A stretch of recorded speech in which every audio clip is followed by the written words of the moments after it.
podcast is part of the Pod Syndicate family. For more criminally compelling shows, articles, and conversations, head to wearepodsyndicate.com.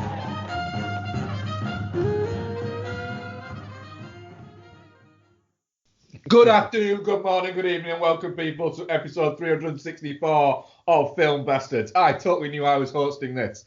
I am one of your hosts, Mark Foster, and as ever, I am joined by... Becky Foster, hello everybody. And... Ian Loring. If you're on the regular feed, you're getting this over a week after we recorded because we've run out of storage. If you want this earlier at a more convenient time, subscribe to the Patreon for $2 a month. That is $2 fucking a month. Yep, that's all you need. $2 a month, and you will get extra content. And you'll get it quicker. And you'll get Ian moaning about computer games. Fuck you! So what do we have this week, guys? What do we have this week? We are not talking about the devil all the time because nobody's talking about the devil all the time. It would appear. That film. I will watch it this week. But yeah, so wait. That film just has, that cast and that film, and yet it is just fucking, it's vanished. It is, isn't it? So it's a fart in the wind. Is anyone saying it's mad, or is it Do just... you know what I think it is? Yeah. I think it's okay. Right, People don't like it. People don't like it. So Yeah. what we're going to talk about is we're going to talk about another film people don't like. We're going to talk about Antebellum. I mean, some people don't like it. Some people don't like it, yes. And also we're going to chat maybe some what we've been watching, if any of us have watched anything. And we're going to chat. We're also going to throw in a retro review. For no reason other than Ian watched it for the first time. I noticed it and went, fuck it, let's review that. We're going to do a review of Dragon, the Bruce Lee story. The Bruce Lee story. Yes. Why not? Yeah. It's definitely the Bruce Lee story. Everything in that film 100% happened to Bruce Lee. I mean, it's totally accurate. It is. 100%. We're gonna review the documentary Dragon, the Bruce Lee story. We're gonna do the usual trailers. We're gonna chat. We're gonna do our usual thing now, which is almost become a what the fuck has gone on in the movie world? Also known as Ian. What's been delayed this week? Fucking Ian, wow. What's been delayed this week? Right as we were about to start recording, I see a tweet saying Death of the Nile's been delayed to December, and I'm thinking, right. That's weird that Black Widow hasn't because it's Disney/Fox. Scroll up a couple of tweets. Boom! Everything's fucking pushed back. So, basically, all of these Disney films, or Marvel films, are now... Fucking hell, is it playing it forward on Friday? Yeah. Fuck, I missed that. I didn't think we confirmed an actual day.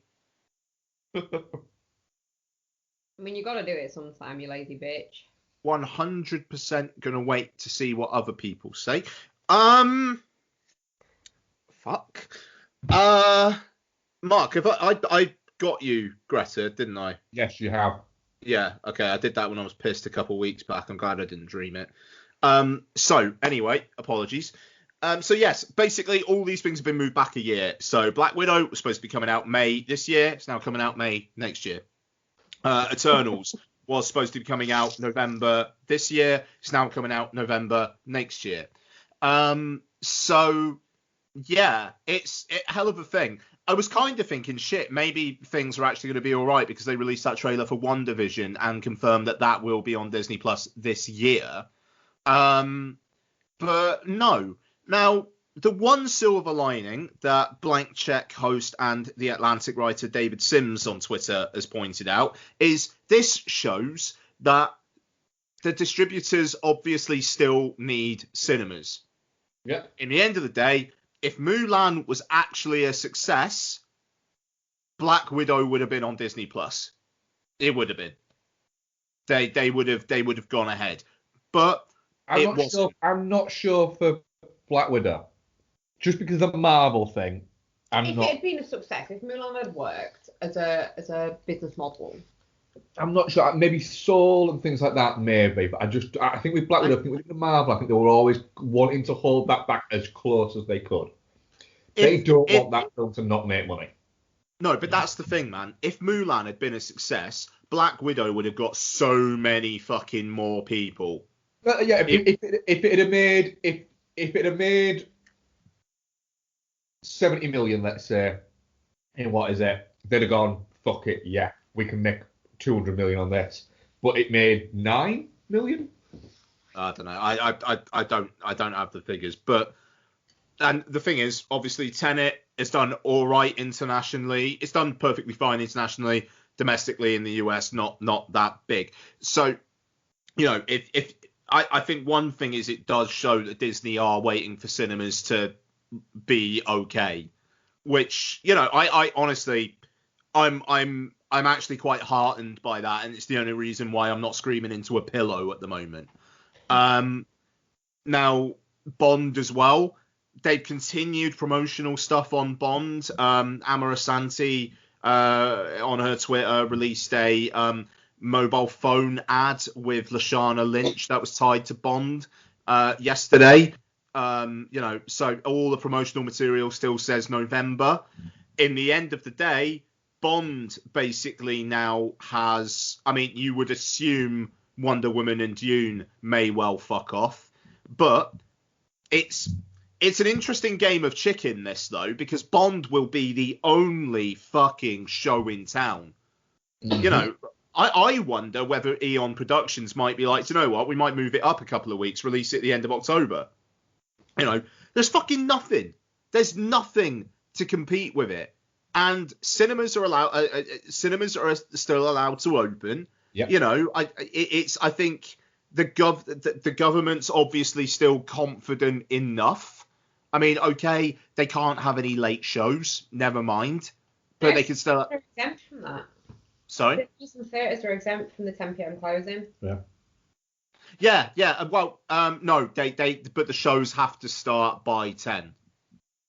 Okay. So all I'm saying is they can't have like midnight shows. They can't have something start at 11:45. The show. Yeah. They can have something starting at 9:55. Yeah. Yeah. Exactly. So and that's the thing. So like that lets cinemas like stay open. But now, I mean, it's fucking like I've got a Cineworld Unlimited card. I'm not allowed to go to Cardiff.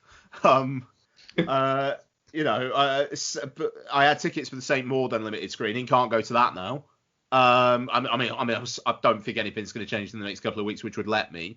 You know, October. What has October got in the cinema? It's got St Maud. That's it. The thing is, as well, like, the annoying thing is, I have a Cineworld card, and we might go and see Tenet again. Yeah. Looks like that. But Cineworld are supposed to be, and are listed as showing the Rocky reissues. But they don't appear to actually be listing them yet. But Rocky's been re-released between this Friday and the 14th of October. Yeah. Now, View are showing all of them next week. I don't know if it's View are showing all of them next week, and then the week after, Cineworld are going to show all of them. Or not. So it's like, I won't mind going to see Rocky, but I feel a little bit odd about going to cinema and paying a $5. It's only a $5, and it's that. Going to cinema and paying a $5 to go and see something when you're paying a membership. I'm paying a membership to somewhere. Cineworld need to start earning their fucking money. They need to start earning people keeping their memberships. The retro screenings seem to have absolutely dropped off a cliff. Cineworld seem to have decided, do you know what? We prefer to be closed, so we're just not gonna. Not gonna show anything. We're not gonna screen anything that isn't already here.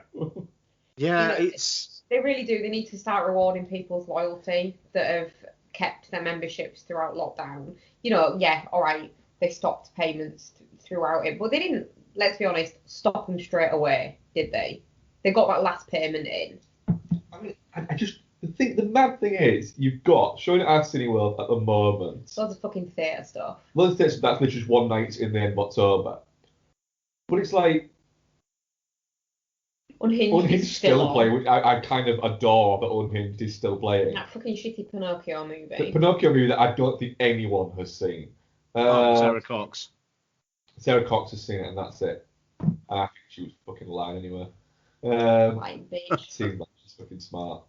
Bill and Ted Face the Music, a movie that's core audience Has already watched it. Yeah. It's going to be interesting to see how cinemas act to October. Yeah, I mean, the thing is, I mean,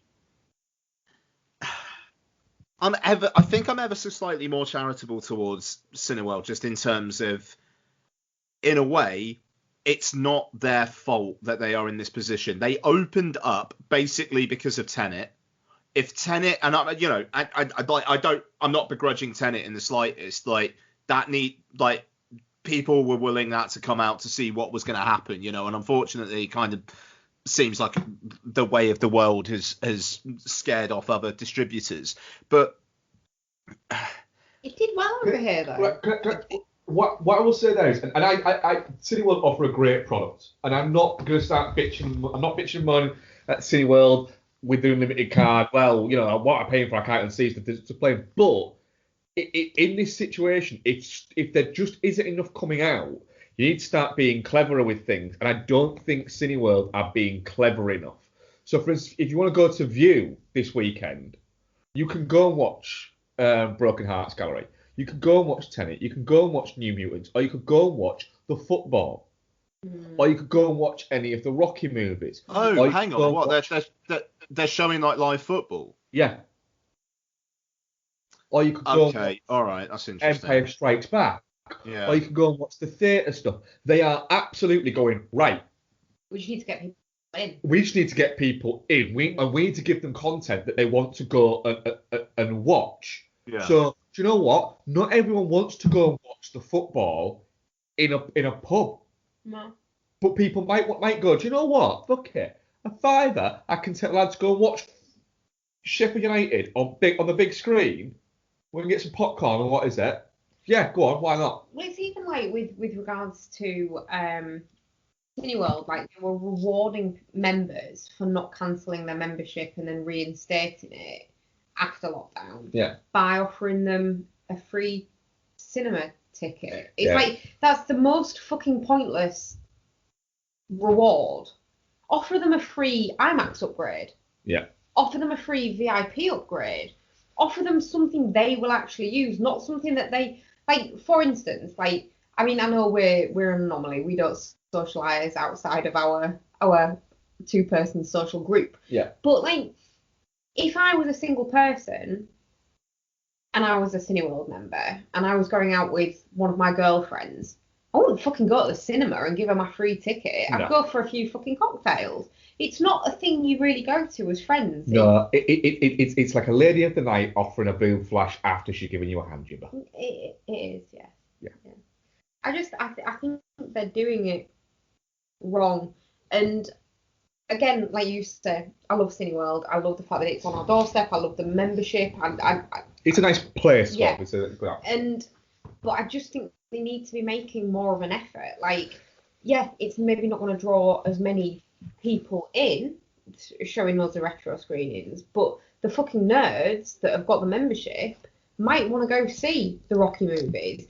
And those people are the people that are paying like 20 quid a month for membership, and they'll cancel it if there's nothing to see. There was more people in every retro screening we went to than there was in the other screenings we've been to, with the exception of 4 times we went to see Tenet. Yeah, there was. I don't know. I mean, like I've had an unlimited screening for membership for a number of years now, and I get a discount through my work as well. So I think it's cost me like 120, 130 quid a year, which is nothing, So it's I don't know. I mean, like I tweeted Cineworld the other day saying like I'm in a local lockdown area. Is there anything I can do to kind of like freeze my membership? And they, to be fair, they DM'd me and said, "Do you want to give us a ring?" I don't think I'm going to, though. Like, it's the value that I've had out of it over the last few years, coupled with the fact that they are open. And I don't begrudge anyone who would want to get a refund. This is purely me I'm just a bit like, when I can go, I will rag the fuck out of my unlimited card again. That's it. I will happily keep my subscription going with them. But if I open it up next week and go, right, so Pinocchio's still on, 100% Wolves. 100% Wolves still on, Road's Not Taken still on, Tenet's still on, New Mutants are still on, and Unhinged is still on, and Andre Rieu somehow has recorded another concert. I mean, to be fair, Ian's all over that. I am really hoping that Andre Rieu is going to do a live Zoom fucking stream to Cineworld.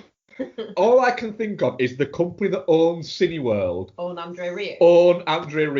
That is it. And literally, the guy, like in The Simpsons, where fucking Mr. Burns has that theatre in his house. Yeah. Like Andre Rieu is just trapped there, and the guy on Cineworld opens what is it and goes, "This concerto was supposed to finish last week. We have more to go out, Andre. Do better." And then just closes the door, and he's got a completely new fiddle set. Yeah, fiddle set. What? I don't know what the fuck he plays, to be fair. No, I mean, and it's interesting because also, like, West Side Story's been delayed a full year, which Christopher Plummer can learn all the fucking dances to replace Elgar. Yeah, straight up. Yeah, it's not a face replacement. They're literally going to reshoot the film starring Christopher Plummer at this point. But no, but I mean, I think a slight segue there. So now the Oscar season, right? You've got if Netflix don't win basically all the Oscars this year, they never will. Well, I mean, they need to release something good. No, I'm telling you right now, Mark Wahlberg, Spencer Confidential, Best Actor. Fuck it. I mean, with Russell Crowe winning Best Supporting Actor for Unhinged. Such a dickhead. You're such a dickhead. I mean, I mean, like, literally, you got Rebecca, you got Trial of the Chicago 7, you've got Mank. To an extent, you've got I'm Thinking of Ending Things, maybe for a fucking screenplay nomination. And if Jessie Buckley got a Best Actress, I wouldn't begrudge her, you know. But I mean, what the fuck else is there? You've got Nomadland, Ammonite's not, Portrait of a Winslet on Ronan is not landing well enough. To really get anywhere. Tenet. Trailer spoiler. Tenet. Nolan films don't attract Oscars. Technical. The thing is, technical. It will win fucking everything because it's basically the only big fucking blockbuster. My prediction is there's a sleeper somewhere. Host. Wouldn't you fucking love it? Well, Host is getting a similar release, isn't it? Oh. Fucking congrats to Rob and Jed and Gemma and all that lot. Yeah, it's getting like a global release. I know, it's amazing. That's so fucking cool. What a treat. I'd love to see that get an Oscar. I mean, technical. Yeah. You know, is it out of the realms of possibility that someone might go, do you know what? For sheer fucking thought of mind and sheer just, do you know what? Clever fucking filmmaking. Someone should add a "This made me shit my pants" section to the Oscars, and then it would win. At the Satellite Awards or something like that, fucking Host is going to clean up. Oh yeah. But something like that. But there's a sleeper somewhere. Mank, maybe. I mean, that's it. It's like, is it the year that Fincher gets his Oscar? I mean, it feels to me like, what, Aaron Sorkin gets Best Adapted Screenplay. People are fucking raving about him. Yeah. Sacha Baron Cohen and Jeremy Strong apparently both very good in Trial of the Chicago 7. Baron Cohen is not a popular man in Hollywood. No, fair enough, but still, like, you got Jeremy Strong as well, who's in Succession. You know, he people like him. So Trial of the Chicago 7 there. You know, if Rebecca hits, let's get Lily James going for Best Actress, even though, you know, you got Frances McDormand there as well. And Ammonite feels like the kind of thing that Saoirse Ronan or Kate Winslet could get an actress nomination in their sleep for. Stanley Tucci's winning Best Supporting. Sorry? Stanley Tucci's winning Best Supporting Actor. What, for Supernova? Yeah. That looks really good. Fuck. Oh, I cannot wait. I fucking pray I pray that's in the digital viewing library at LFF / able to watch it during the allotted time at the press screening. That trailer is fucking ace. So up for Supernova. So yes, absolutely. But yeah, I mean, like, you know, Rebecca could well hit, but it's like I don't know what else there actually is. I mean, Delroy Lindo is going to get campaigned for Best Actor for The Five Bloods. Let's fucking give Delroy Lindo an Oscar. Why not? Why not? Yeah, why not? It's a really fucking good performance. It's a fucking great performance. That's straight to the camera shit he does. Holy shit. If Delroy Lindo wins best actor for that, no one is going, oh, well, you know, don't want an awful lot out in 2020, so yeah, it wasn't a bet. It's like, no, he just deserved it. Yeah, absolutely. I mean, and the thing is as well, because all this shit is on Netflix, it will probably be a really well viewing figured Oscars, because people will be able to watch this stuff. They will have watched this stuff. Yeah, I don't know. Really, really interesting. And like we said in the Patreon section, the combination of LFF stuff and just the sheer big dick energy of Netflix in October, it's going to get me through the next month or so. I swear to God. And we've got the first two of those four Blumhouse movies arriving on Prime. Granted, Prime don't like telling you things are happening on Prime. They like to hide it in the films you might like page 52 section, and you go. You'll find it on Netflix. Yeah, it's Prime. Seriously, sort your shit out. Your algorithms are shite, almost as bad as Amazon's website.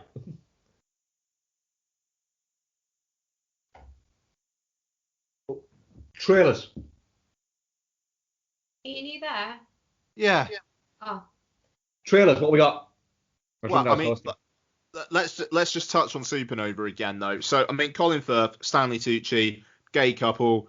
Stanley Tucci appears to be in the early stages of Alzheimer's or something like that.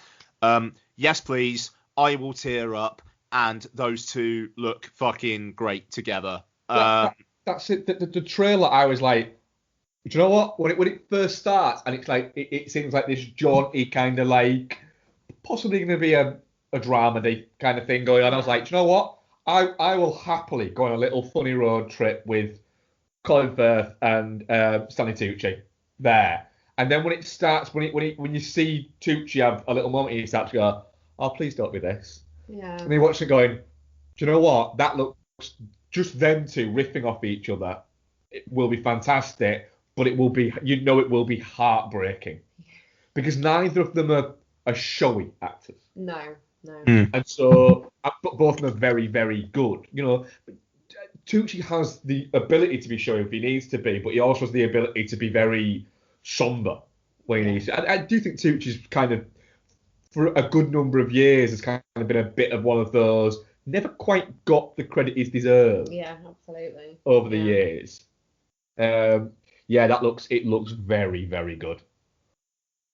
Yeah, Tucci fucking rules, and he's at his most hammy when he looks embarrassed after his Oscar clip for The Lovely Bones. So yeah, he has his moments, but he's good. But he's been a fucking workhorse of an actor. Yeah. Yeah. What else we've seen trailer-wise, Ian? I watched a trailer for quite a small-looking film called The Opening Act. Stars Jimmy O Yang, who was in Fantasy Island and Crazy Rich Asians. Looks all right. I wouldn't pay for it, but if it comes up on Netflix or Amazon, I take that back. If that fucker was opening in Showcase on Friday, I'd go see it. I shouldn't be saying I wouldn't pay for it in this fucking environment.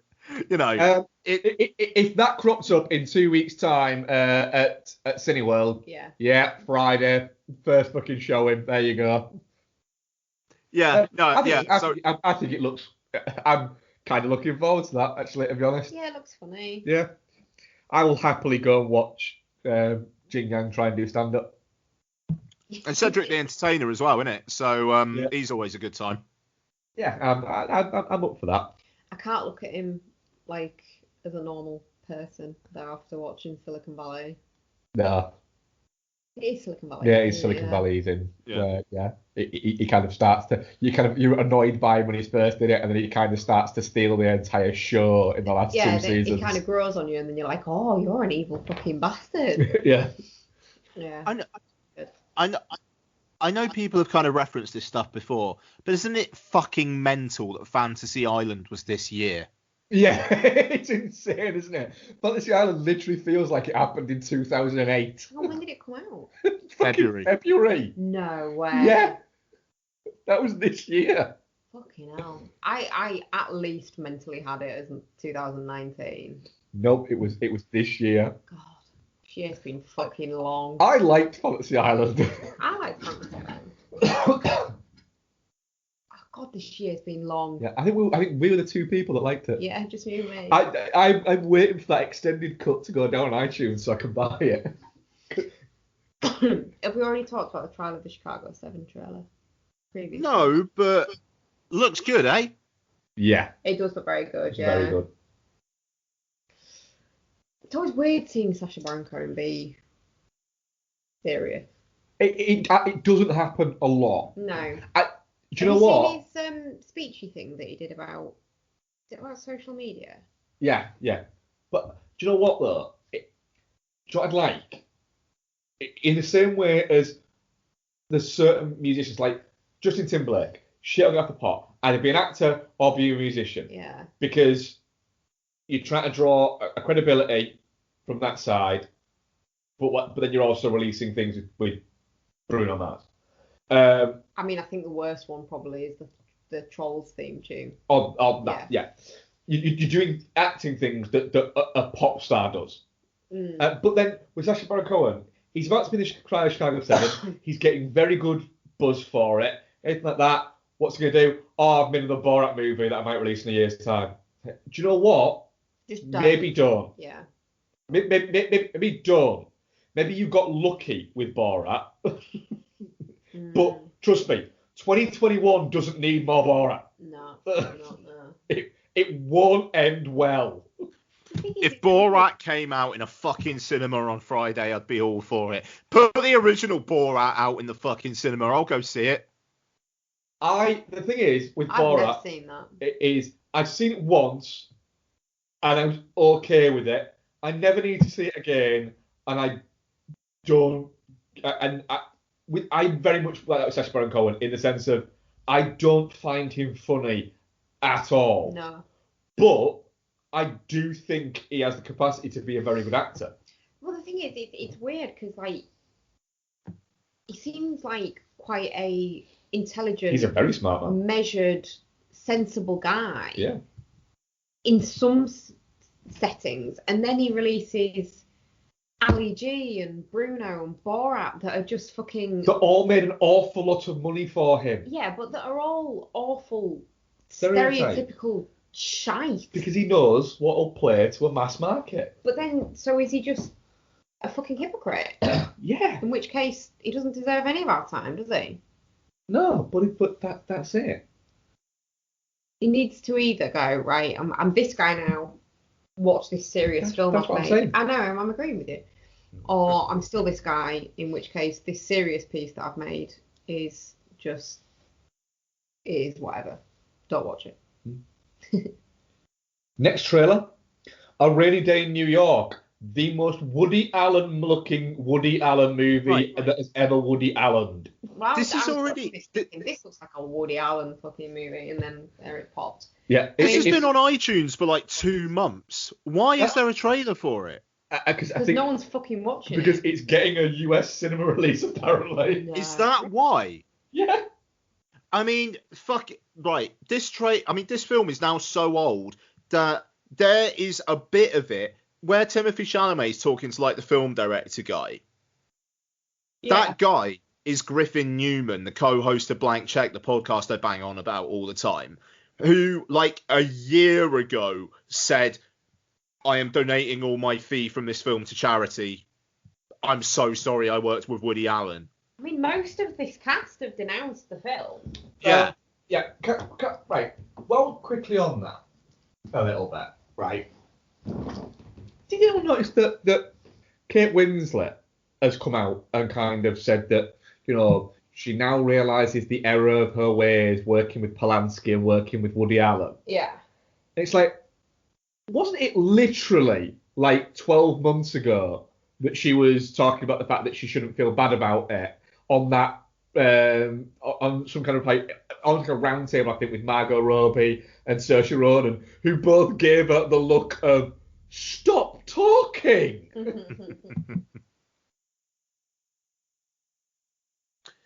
It literally is like the horse bolted, has gone over, has ripped through everything, and then Kate Winslet has then written herself a note saying, do not open barn door, and stuck it to the barn door, and then gone, ask someone else to get that horse, and walked off.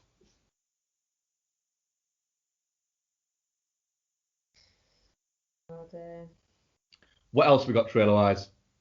I kind of want to watch A Rainy Day in New York, but I think I'm gonna like not pay for it. Like I'll wait until it's on a streaming service, but I'll be honest, kind of looks like my bag. It's literally called A Rainy Day in New York. I setting everything like that, love it, but I'll be honest, I never need to see another Woody Allen movie again, because do you know what? I've seen some of the ones he's released in the past few years, and they're all the same.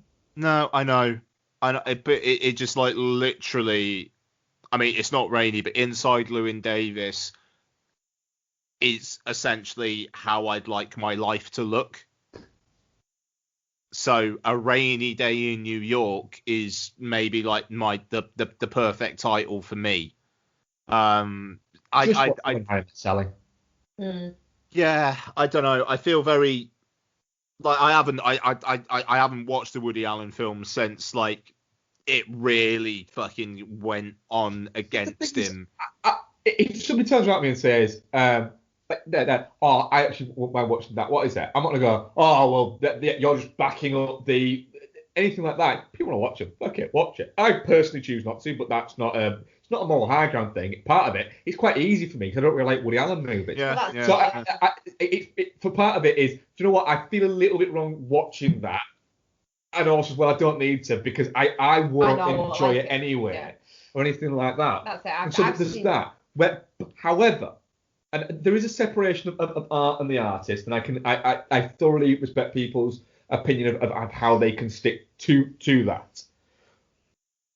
However, the Polanski one's very different for me, in the sense that it's a different.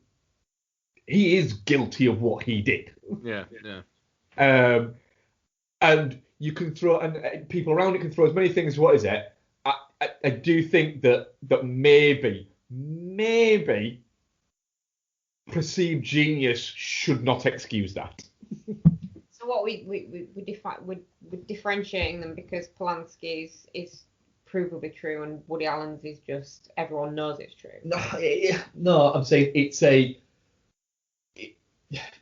to an element there has to be a little bit of to that, unfortunately, and I agree that is it's a shaky stance to take. So one's a pedo and one's a pedo, but it's not proven yet.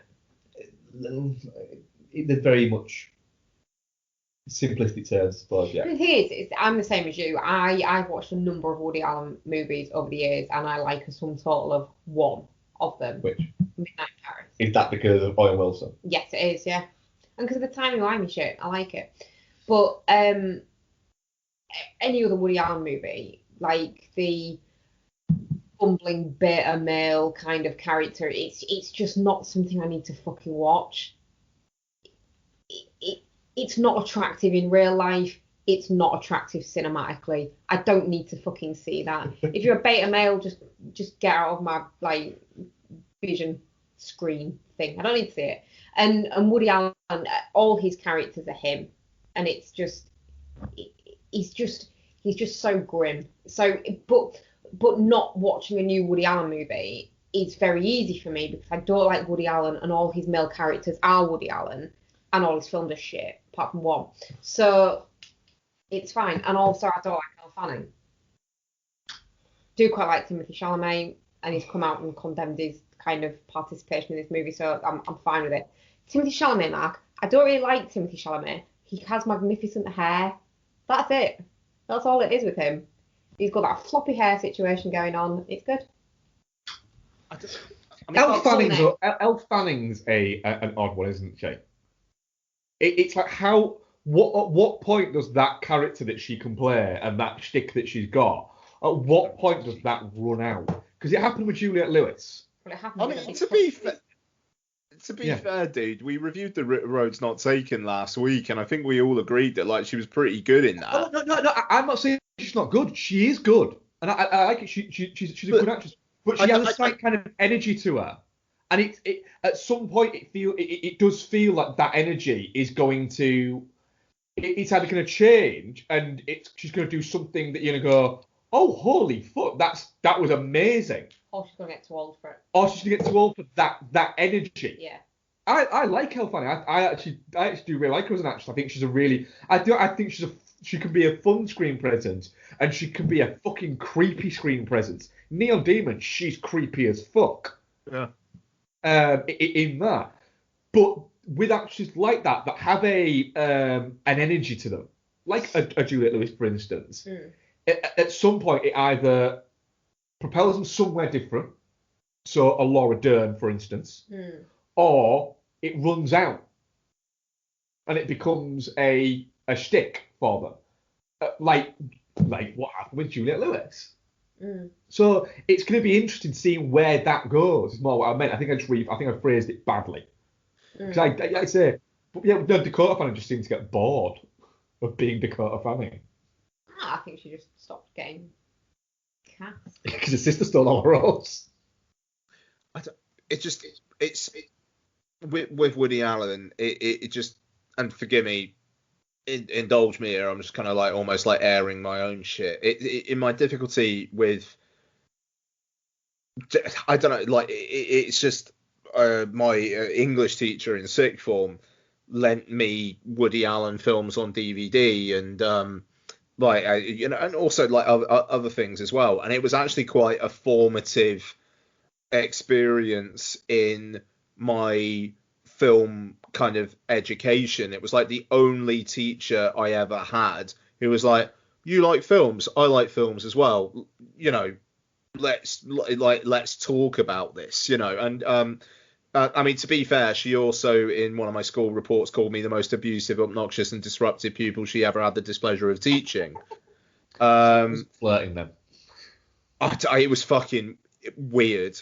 It was, like for a teacher to blow hot and cold like that, it was an odd, like, bit of whiplash. Very weird. I mean, the thing is, it was like talking about film and stuff. She was brilliant, and she was like, have you ever read Sight and Sound? And I mean, it kind of led me down a particular academic path with film, so I'll always have her to thank for that. But gave me the surprise of a life when I got that school report. I was a bit of a tinker, don't get me wrong.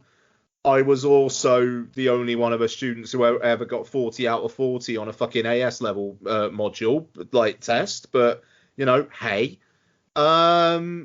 So she lent me Woody Allen DVDs, and they were actually like a big part of my film education at quite a pivotal point to shape me into the film fan that I am today. I think there's certain filmmakers, I think, where if you are a film fan like we are, and like listeners will be, there's certain filmmakers where I think everyone has them. You almost feel a little bit guilty about not getting on with as a film fan. So for years, And I remember seeing an interview with Quentin Tarantino, and he said and Tarantino is a very confident film lover, if you understand what I mean.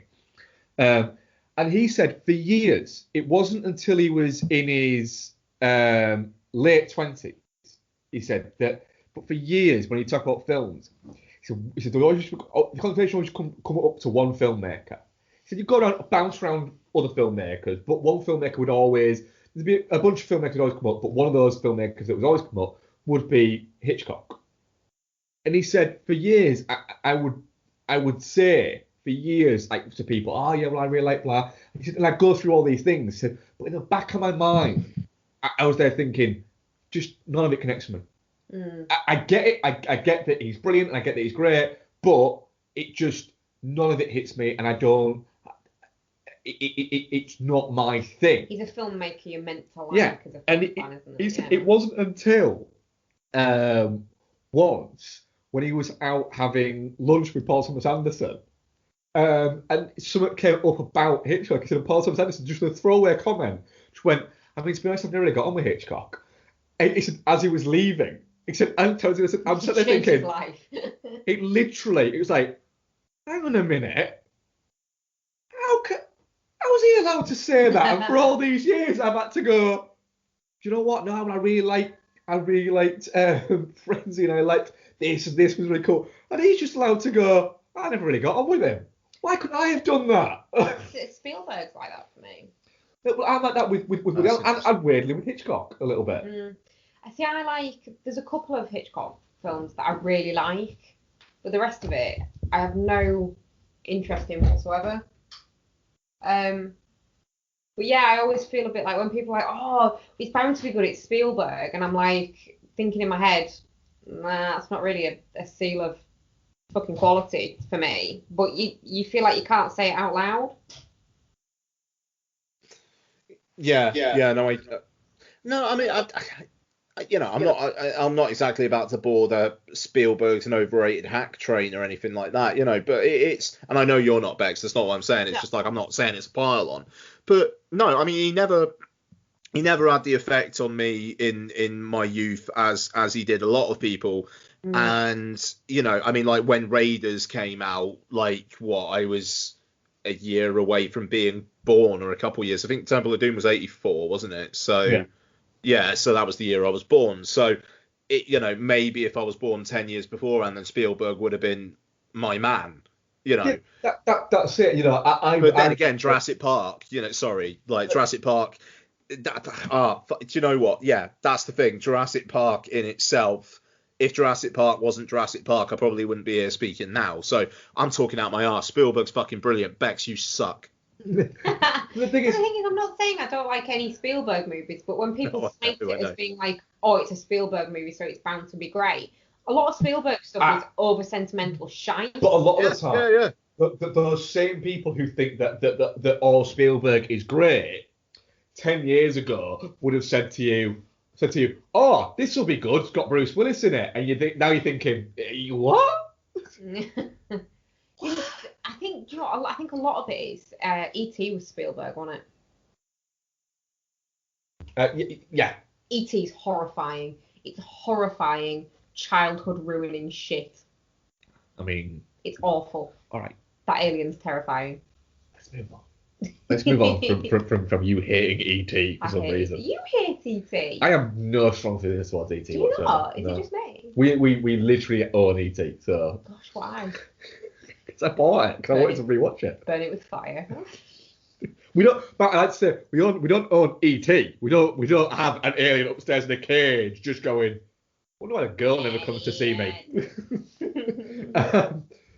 We have it on Blu-ray. Just a little side note. Elliot off of E.T. is in The Haunting of Hill House. Yeah, we know. Yeah, do you know why? He's an actor. Got a documentary like Bruce Lee, the Dragon Story. Bruce Lee Story. Bruce Lee, the Dragon Story. Did you just say that? Oh, I'm very excited with your little reference there, didn't you? And then worded it wrong. Yeah, I did. like somebody who gets that excited about a joke that they're putting out on Twitter that they just spell it all wrong. And then just and I go, I I was very excited about Portrait of a Winslet on Ronan, and no motherfucker retweeted that. Oh, Actually, you did. To be fair, but to be fair, that literally, it's every time that film gets mentioned, my brain has automatically just changed it to Portrait of a Winslet on Ronan, and I chuckle. What's his real name? I don't even know. Ammonite. You don't want to watch a film called Ammonite. I tell you a film you do want to watch. Portrait of a Winslet on Ronan. I'd have retweeted it, Ian, but I don't Twitter anymore. Thanks, Bex. I appreciate that. So, moving on. Shall we move on to 12 Years of Monet? We should, yes. My glasses have got through. What is it? Could you introduce this while I go and clean my glasses? Gosh, no. I'll clean your glasses. No, you're going to go introduce that. I'm not going to introduce it. No. You will be back then. What did you call it? 12 years? 12 Years of Monet. Right. Can I just raise one thing before we get into this? I found it very confusing that they have Jaenelle Monae and Jaenelle Monae in this movie on a name level. It's too similar. Yeah, they're like the JMs, don't they? They do. Okay, so Antebellum is a well, I'm going to do air quotes, but you can't see them, so I'm doing air quotes. Horror film. Written and directed by Gerard Bush and Christopher Rentz, starring Jaenelle Monae, Eric Lang, Jenna Malone, Jack Houston, Casey Clements, and Gabori Sidibe. You see, that's it. My glasses were all sponged up, so if I had tried to pronounce half those names, it'd have come out wrong. And follows a modern-day African-American woman who must escape from a 19th century southern slave plantation. Now, this has what I would say... All spoilers all the time. Oh, all spoilers all the time. Very misleading trailer that makes out like she's somehow transported back in time or some stuff is going on. And it's nothing as kind of unusual as that, but... we'll get into that. Yeah, we'll get into that. So, Ian, thoughts on Antebellum? Antebellum's an interesting piece of work. I think you can tell it's directed by music video directors, in that there's some really nice cinematography. It's got good Sorry? I was just going to say one shot that really kind of stood out for me was the bit where the guy is in the burning shed and it kind of pans out to the outside and it's all colourful outside and then the burning shed is like grey and brown, and that was quite a good shot. I like that. Yeah, no, absolutely. I mean, like the slow-mo of Jaenelle Monae on the horse at the end, I thought was fucking great. Brilliant. I love that new NatWest advert. I mean, do you mean Lloyd's Bank? Whichever one. Yeah, a Scottish Widows as well. There was a bit of that to it, I thought. Yeah. No, but I know I don't know. I liked that shot. But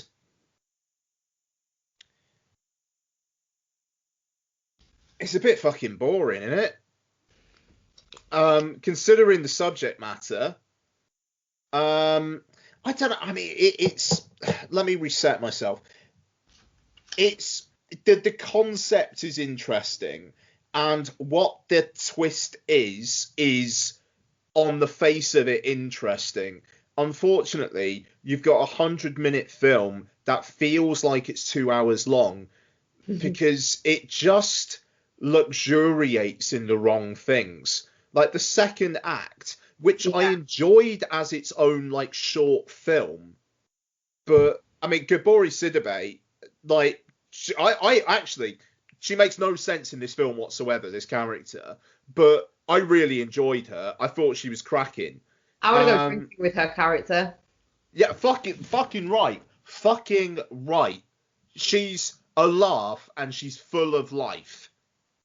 Jaenelle Monae is not.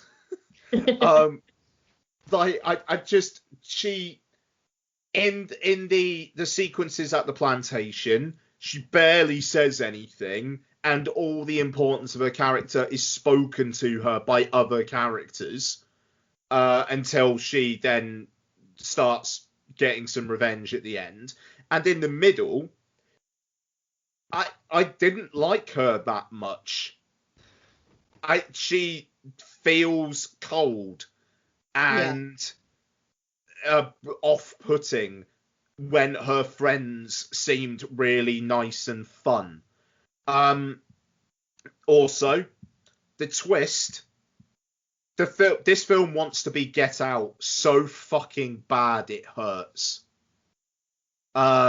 Just in terms of like, look at what we're doing, commenting on black and white relationships in the modern world and being creepy about it. No, you've made this film that literally makes no sense whatsoever. Once the twist is revealed, it's how the fuck is this actually happening? And if it wasn't a twist, if they actually did a straight linear narrative and actually included some how this shit could actually happen, how those people could be on that plantation and just stick with it. I'll stop now. I'm so intrigued to see what you guys thought of it. But yeah, a fucking misfire, and the best performance in this film should not be in this film. Becky, Antebellum. I actually really enjoyed Antebellum, just to Fair enough. In the works. I didn't get so much of a trying to be Get Out vibe off it. I think it could have gone that way if it had been the film that it was portrayed to be in the trailer. I think I commented to you, didn't I, when the twist was revealed? Oh, it's like some The Village shit going on. Yeah. That's the film that this most heavily borrows from for me, is obviously the Shyamalan movie. And it's really channeling some kind of, I want to be the plantation, I want to be the candy scenes from Django so badly, even down to the like sister kind of character. I didn't really get much of a Get Out vibe from it, and I'd like the fact that it doesn't have a supernatural element to it, that it is just... Well, apart from that little girl in the lift for no fucking reason whatsoever. Sorry. I know she's not supernatural, but why the fuck is she there other than to make it seem supernatural? Makes no sense in the context of the film whatsoever, that bit. No, it doesn't, actually. I hadn't even kind of twigged about that one, but yeah, as the actual plot of the movie goes, there is no kind of weird shit going on. It's just some racist, powerful white folk taking what they classify as being uppity black people and try to put them in their place. And I think it's really interesting as that kind of thing. You know, America is a really big place. I don't think it would be terribly surprising if it did come out that something like this were a thing. It's also kind of like a fairly short, considering that horse ride was in slow motion, ride away from what looks like a tourist trap. Yeah, it is really close to that. With the reenactment bit, yeah. But I think... Either that or Jaenelle Monae can scream for an awfully long time. I mean, would it surprise you? Yeah. But yeah, I think they should have made it more of a kind of ordeal for her getting out than just getting on a horse and legging it. It does make you think, why hasn't somebody else tried that? Well, she did try it. That's why she got branded. The other guy got killed for it. So people have died trying to get out of that place. That's fine. I won't get too bad in it. But yeah, I don't know. It just didn't seem that kind of outlandish to me within the frame of having seen films like, for instance, The Village. But the Village, they're willing participants, and it's been there for years and years and years and years. They're not all willing participants. But so born there, they don't exploit this. Yeah, they think that is just, they're in a village that's surrounded by monsters. That's the whole. Well, no, story. yeah, no, but no. All I mean, sorry, forgive me, I misphrased it. When the people who went there to begin with okay, yeah. went there, and then they had kids and whatnot who were convinced, like were made to convince that they were there. Sorry, yeah. Yeah. Excuse me. Yeah. But yeah, no, I liked it. I found it really quite interesting. So. Sorry about it. No.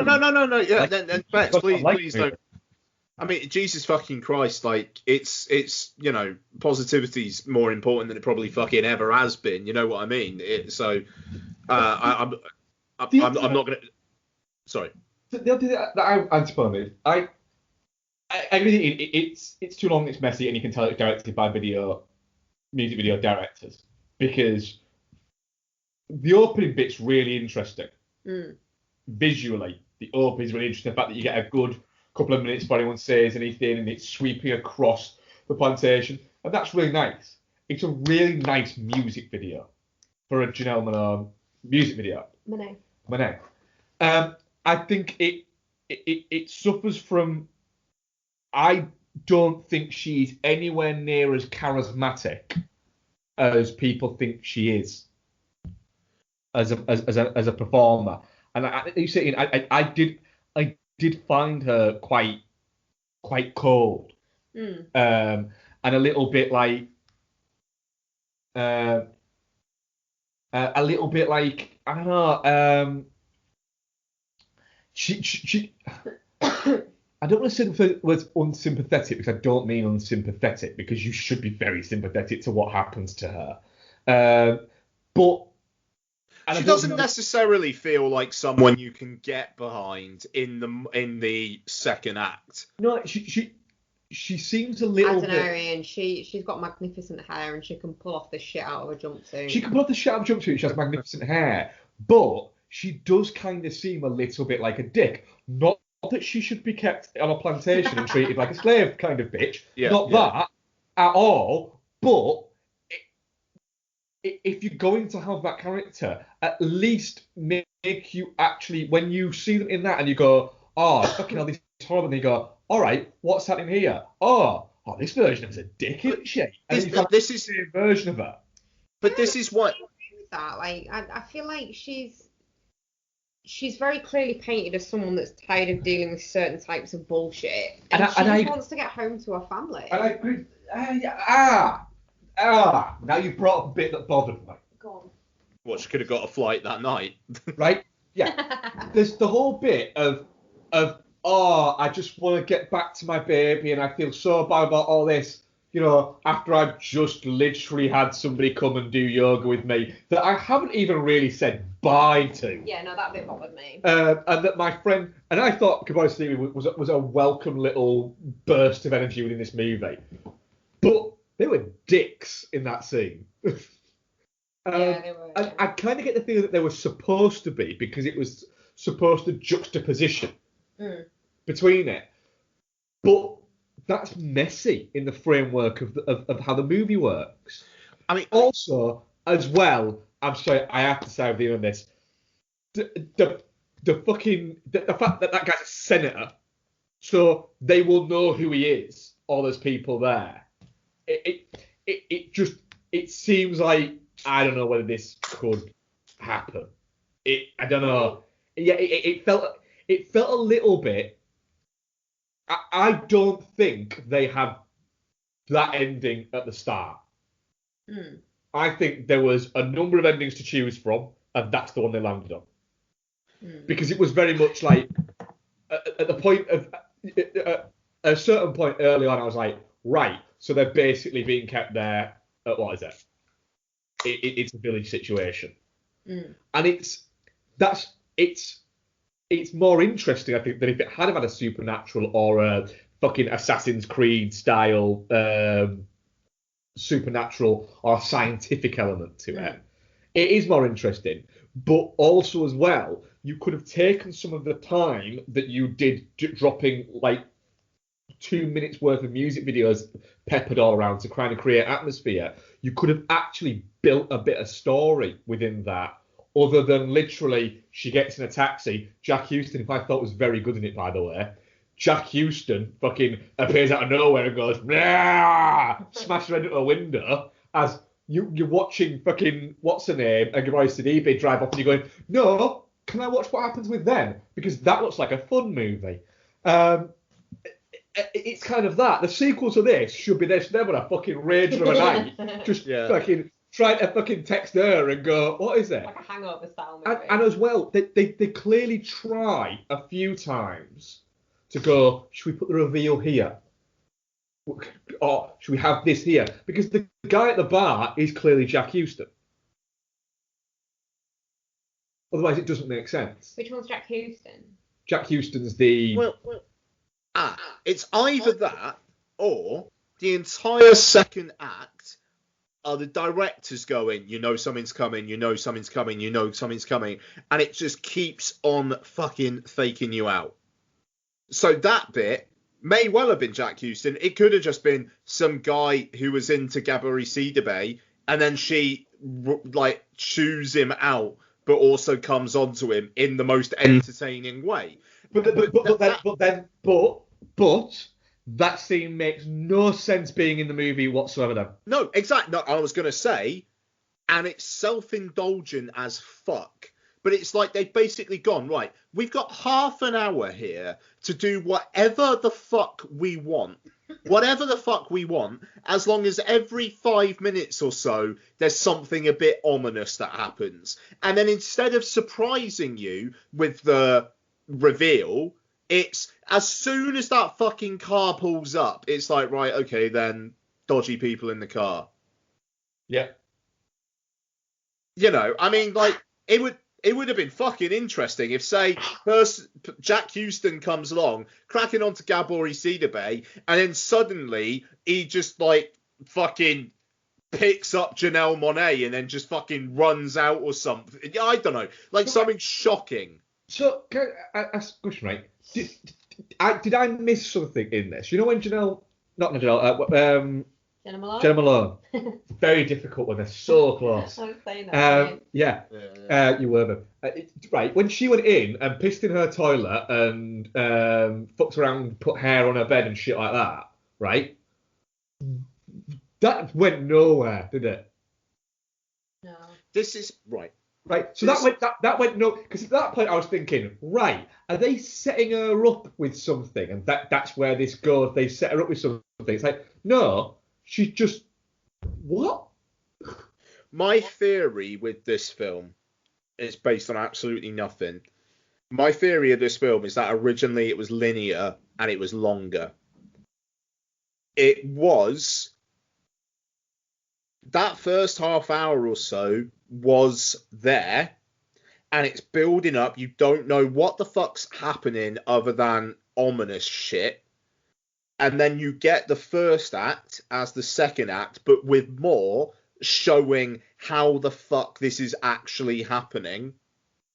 And then you get the third act being the third act. So what you reckon is that this film was an extra half an hour longer, and then when they realised they had to cut that out to get a cinematic release, which never ended up happening, they fucked with the narrative and twisted it around to try and create to borrow your quotation marks, Rebecca, a horror film that contains no horror whatsoever. No horror. This is the thing. It's all of that shit is entirely based on the twist, and the only reason why it's a twist is because the first act and the second act are swapped. Yeah.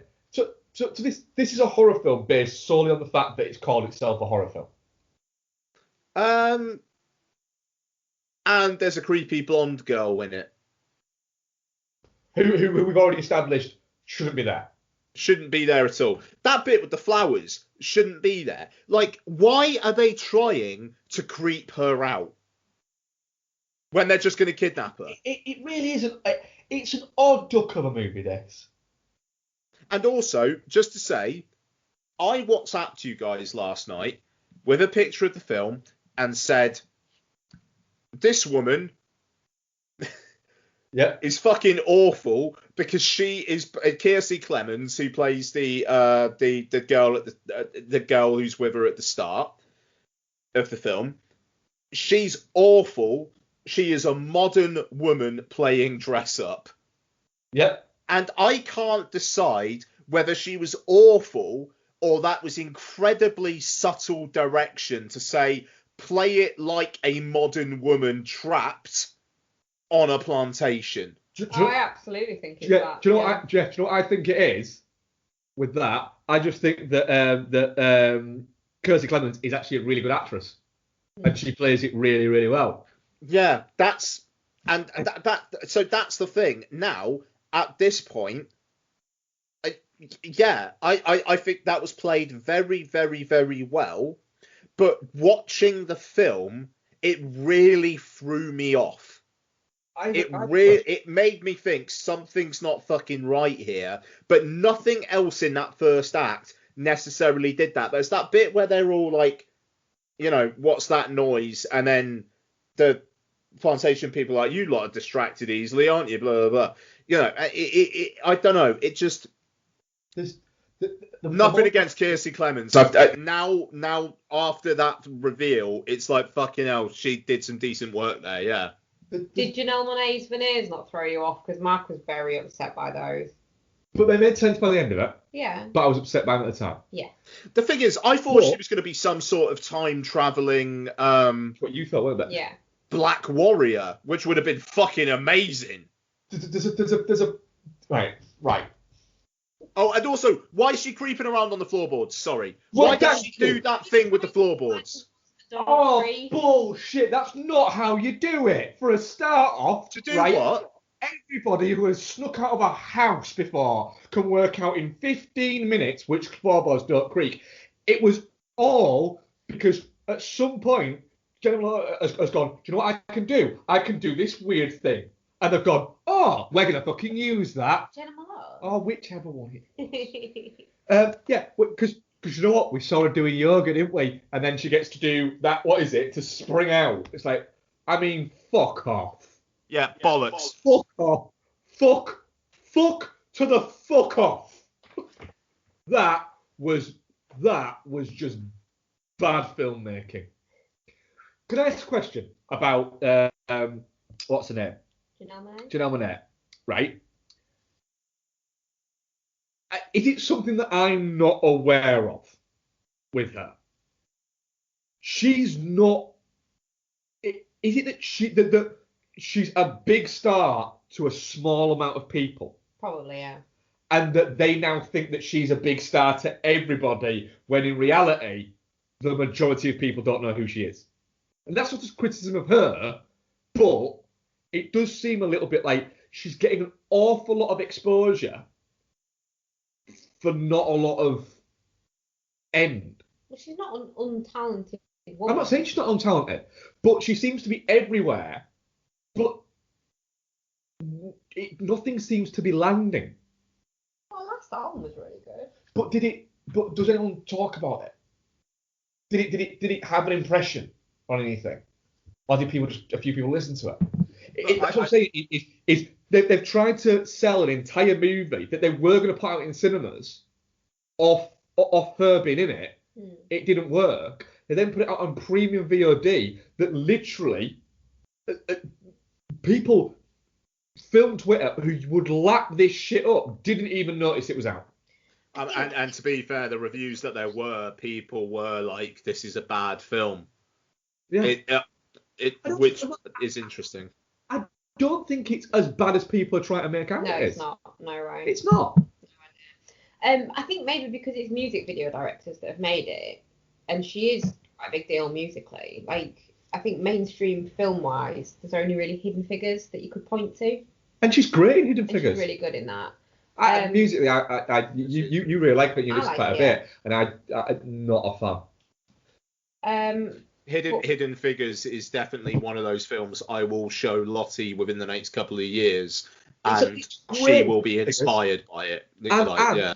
And she's fantastic in it. She is an absolute.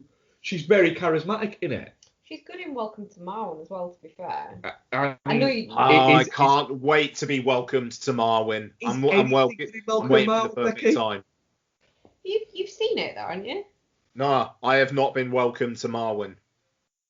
What? Okay. Can we review Welcome to Marwen next week so I can watch Welcome to Marwen and be welcomed? I mean, you can watch it anytime you want, to be fair, Ian. I want to talk about it though. Okay, I'll rewatch it and I'll force Mark to watch it. Yeah. Cool. Antebellum then. Where are we? What are you, Bex? It's definitely not shit for me. I really enjoyed it. Ian, where are you? Touching cloth. Do you know what? I thought I was going to be the moderate in this. I'm sorry. I think it's a bit shit. I'd love to be. I can't say it's definitely not shit because I do think it's a bit shit. I'd love to be able to say touching cloth, and the more I've talked about it, none of the good bits have popped out apart from Gabori Sidibe and her. Literally, Gabori Sidibe makes me say touching cloth. And I'm fine with that, but she didn't quite say it for me.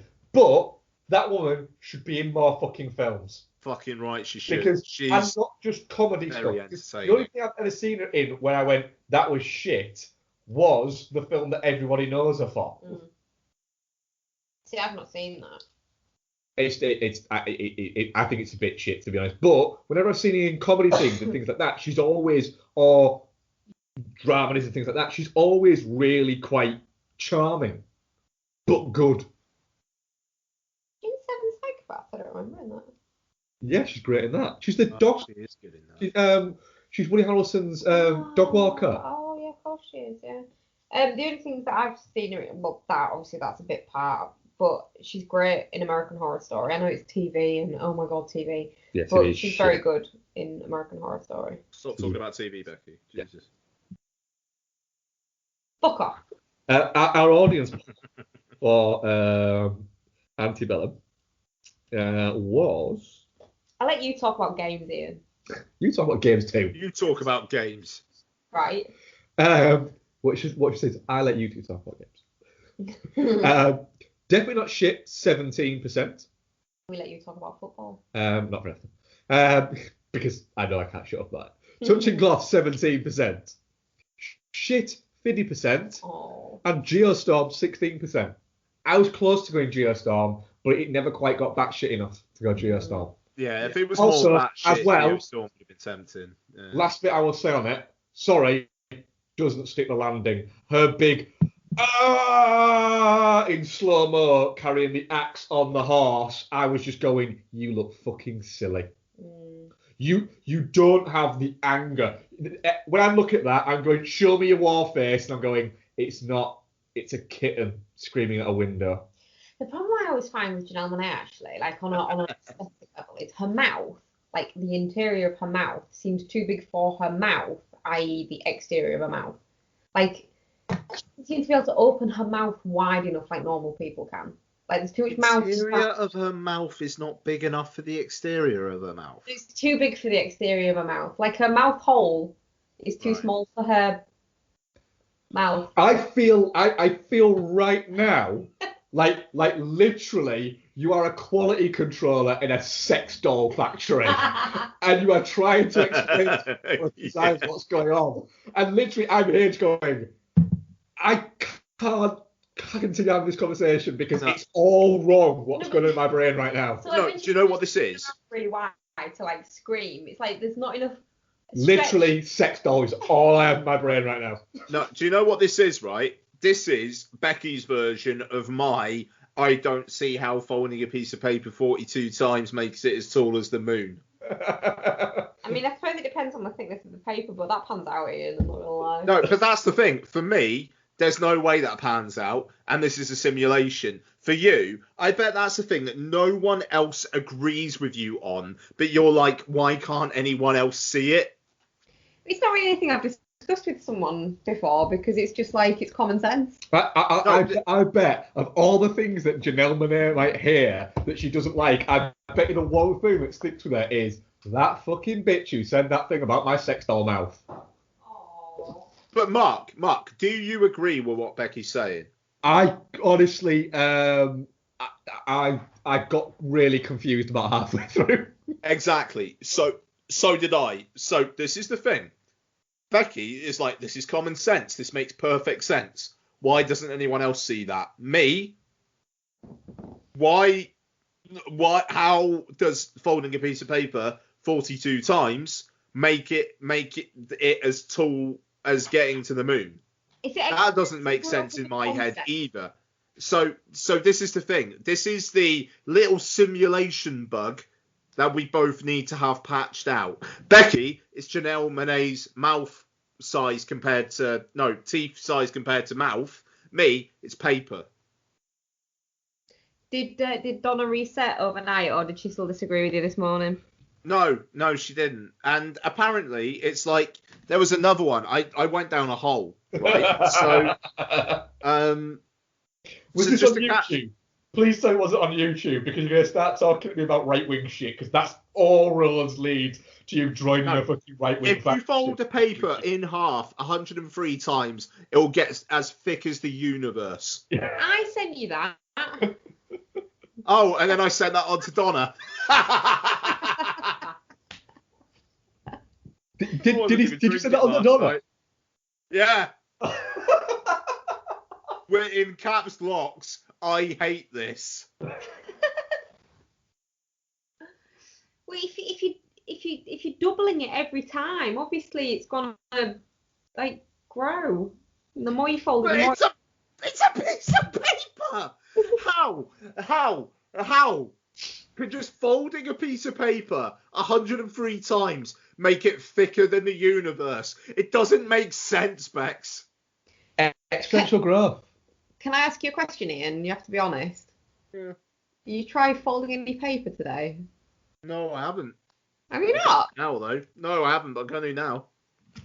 Right. Get ready for me to be consumed. Because when I first heard the whole you can't manually fold paper more than eight times, I was like, yeah, you fucking can. It's virtually impossible. Yeah. It is possible. It's virtually impossible. You like the 1980s, don't you? Of course you do. We all do. But have you ever wondered why that decade was the way it was? Have you ever wished there was somewhere you could go to get past the usual day-glow sentimentality? To try and understand 1980s pop culture in a more social, political and historical context? Because if so, it sounds to me like you're ready to go beyond the aesthetics, beyond the nostalgia. Welcome to Beyond the Neon.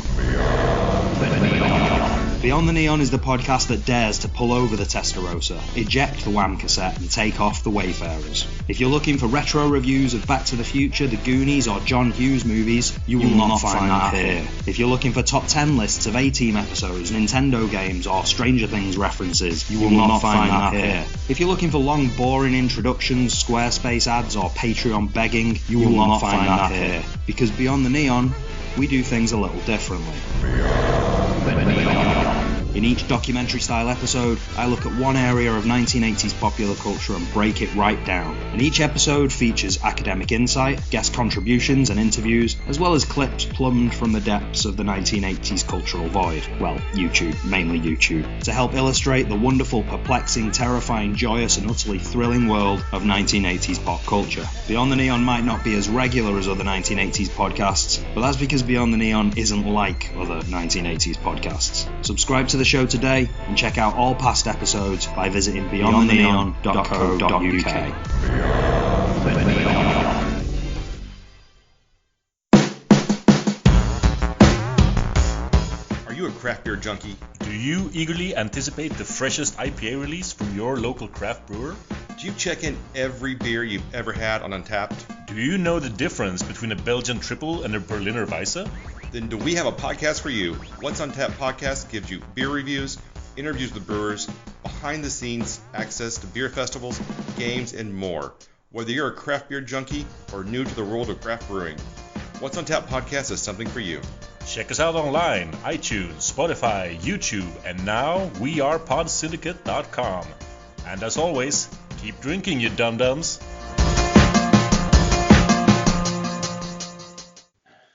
Becky, did you see that Ian managed to fool me and Noel into thinking a fake movie existed today? I did see something on Twitter earlier, yeah. What was that about? So, Ian, what movie did you convince me and Noel existed? I convinced them that a documentary is playing LFF about a Norwegian death metal band called Suck My Dick. And both me and Noel went, do you know what? I'm up for that. I'll watch that. And Ian just went, I made it up. It's not real. 4. How many folds you up to, Ian? 5. On this week's Film Bastards, Becky gets confused by Jaenelle Monae's face, and Ian folds a piece of paper. I'm not confused by her face. 7. Right, so I'm at 7, right? Okay. I'm going to turn my camera on for a second. Because 7 it's between 7 and 8 is like is the tipping point apparently. Yeah, so I agree, right? Look at this, right? This is folded 7 times. It's great for listening to this. There we go. Yeah.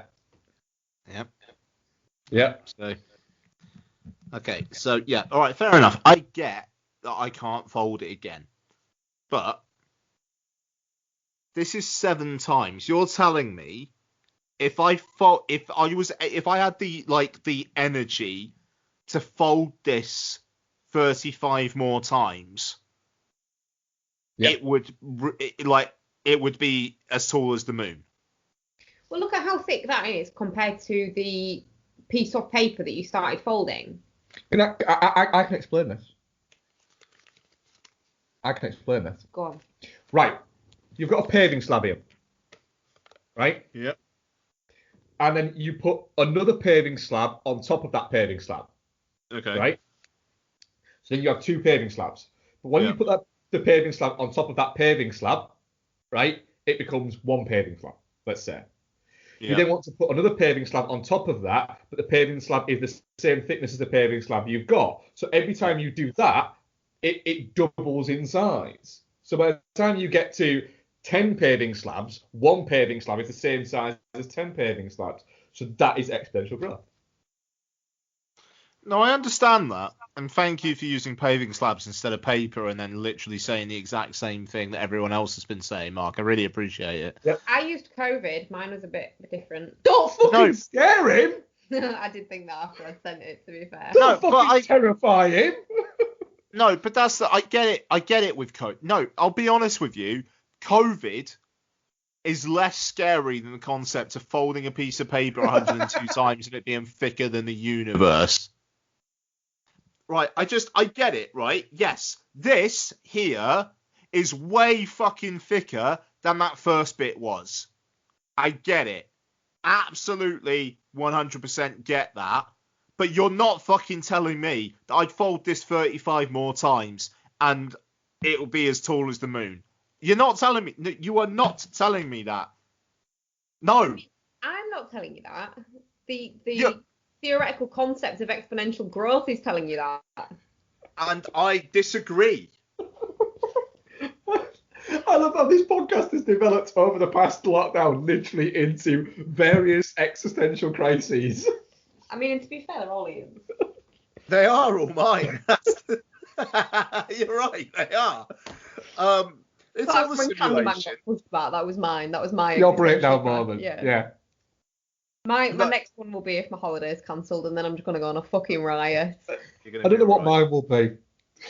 It'll be something, though. It'll be fucking Christmas Chronicles getting pushed back to next year or some No, bullshit that's going to have to come out. But what I'm saying is that would be the level of thing that would tip you. Could you imagine Christmas movie getting pushed back? Could you imagine if the pandemic got so bad that Netflix were like, yeah, you can watch this at home, but we just can't bring ourselves to release it. Yeah, Christmas is cancelled. We're just not feeling Christmas. Everyone's dying. We don't want joy. Santa Claus isn't delivering shit this Christmas, kids. We can't lie to you. We're fucking off all the Christmas films. Here on Netflix, kids, our beginner's guide to Ingmar Bergman. Yeah. What are you getting for Christmas this year, kids? Grandma's dead. Yeah. I mean, Krampus fits in quite well with that. The grandma does die. Ian, what have you been watching this week? It's going to be Christmas Day. It's going to be the Queen's Christmas Message, and then the Seventh Seal on BBC One. To be fair, I'd probably watch that double bill. Yeah. I will watch the Christmas Queen. The Crypt Keeper followed by the Seventh Seal. It's going to be the Seventh Seal on that, and BBC Two are going to go a little bit edgier and have Enter the Void. The fucking Venice Film Festival cut. I don't know. I'm watching that again. We've got the Venice Film Festival cut, haven't we? I know we have, Yeah. We had to buy a French Blu-ray for it, I believe. I think it is German. The German Blu-ray. German? What the fuck was that? It was my French lady saying German voice. Very impressive. Thanks. Ian, what have you been watching this week? Oh my god. Just to interject for 1 second. So I enjoy doing accents. Like shit accents, but I enjoy doing it. We had a French customer at work, and it's got to the point like I've Are been you dealing. about to be xenophobic? No, I'm not old, because the French accent is a beautiful accent. Yes, I know. I'm aware of that. So I won't say her name obviously, but I was dealing with her for quite a long time, and then there was a bit of then there was lockdown, and she was trapped in France and couldn't get back for a fitting, so we had to reschedule it a few times. So I spoke to her a lot to the point where I got her accent down pat. It was really, really good. But that's it, because I can't do it without saying her name. I'll do it later when we're not recording. Fair enough. But it's really good. It's a really good French accent. Cool. Ian, what have you been watching? I've been playing a lot of Fortnite with Lottie, and somehow we keep winning. That's pretty impressive. Yeah, I'd like literally. She started playing it like last weekend, and we've had like 5 victories. What time of day are you playing it? Sorry. What time of day are you playing it? Are you playing it during like the school day when the teenagers that normally play it at school? Oh, it's not teenagers that play it, Becky. Oh, is it not? Juan plays it. Huh? Juan plays it. Juan. Yeah. From literally last week. Oh, okay. No, we were playing it during the day, the weekend last week, but then in the week it's been between about 6:30 and 8. Oh, fair play then. Well done. Yeah. I don't know. It's good. She's good at building defenses. I'm good at shooting. But she got so fucked off with me the other day though, because so this storm circle thing closes in and whatnot, and I kind of left her to die. You prick. Yeah, and then I won the game, and she was fuming. So wait a minute, you let that die so you could win? No, well, I'm so proud of you right now. I didn't quite realise that she was as far behind as she was, and she was like, "Daddy, I'm stuck. I can't climb the mountain." And I just said, "I'm so sorry, Lots. I didn't know that you were that far behind me, and the storm's coming in now." And she was like, "Can you help me, Daddy?" I was like, "Well, I'm up here now." And then she was like, "Can you help me?" It was like, "Look, Lots, by the time I come back to help you, we'd both be dead."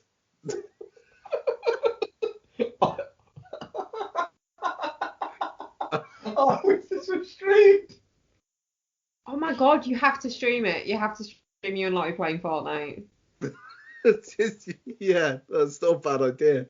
I'd watch this shit. I would watch that. She was fuming. She was so angry. I mean, I'd be angry if she just left me die in a game as well. No, but the thing is, she's fucking determined to be in the top 10 every time, which is horrendous, because when that doesn't happen, oh my god. But it was like, there was like 15 people left. So in my head, it was just like, I just need to be in the top 10 so she doesn't have a go at me. But then she had a go at me because I left her to die. And and then I was like, "I'm really, really sorry, Lots, but I'm going to win for us. I'm going to win for us." And she just looked at me and she said, "You're going to win for you."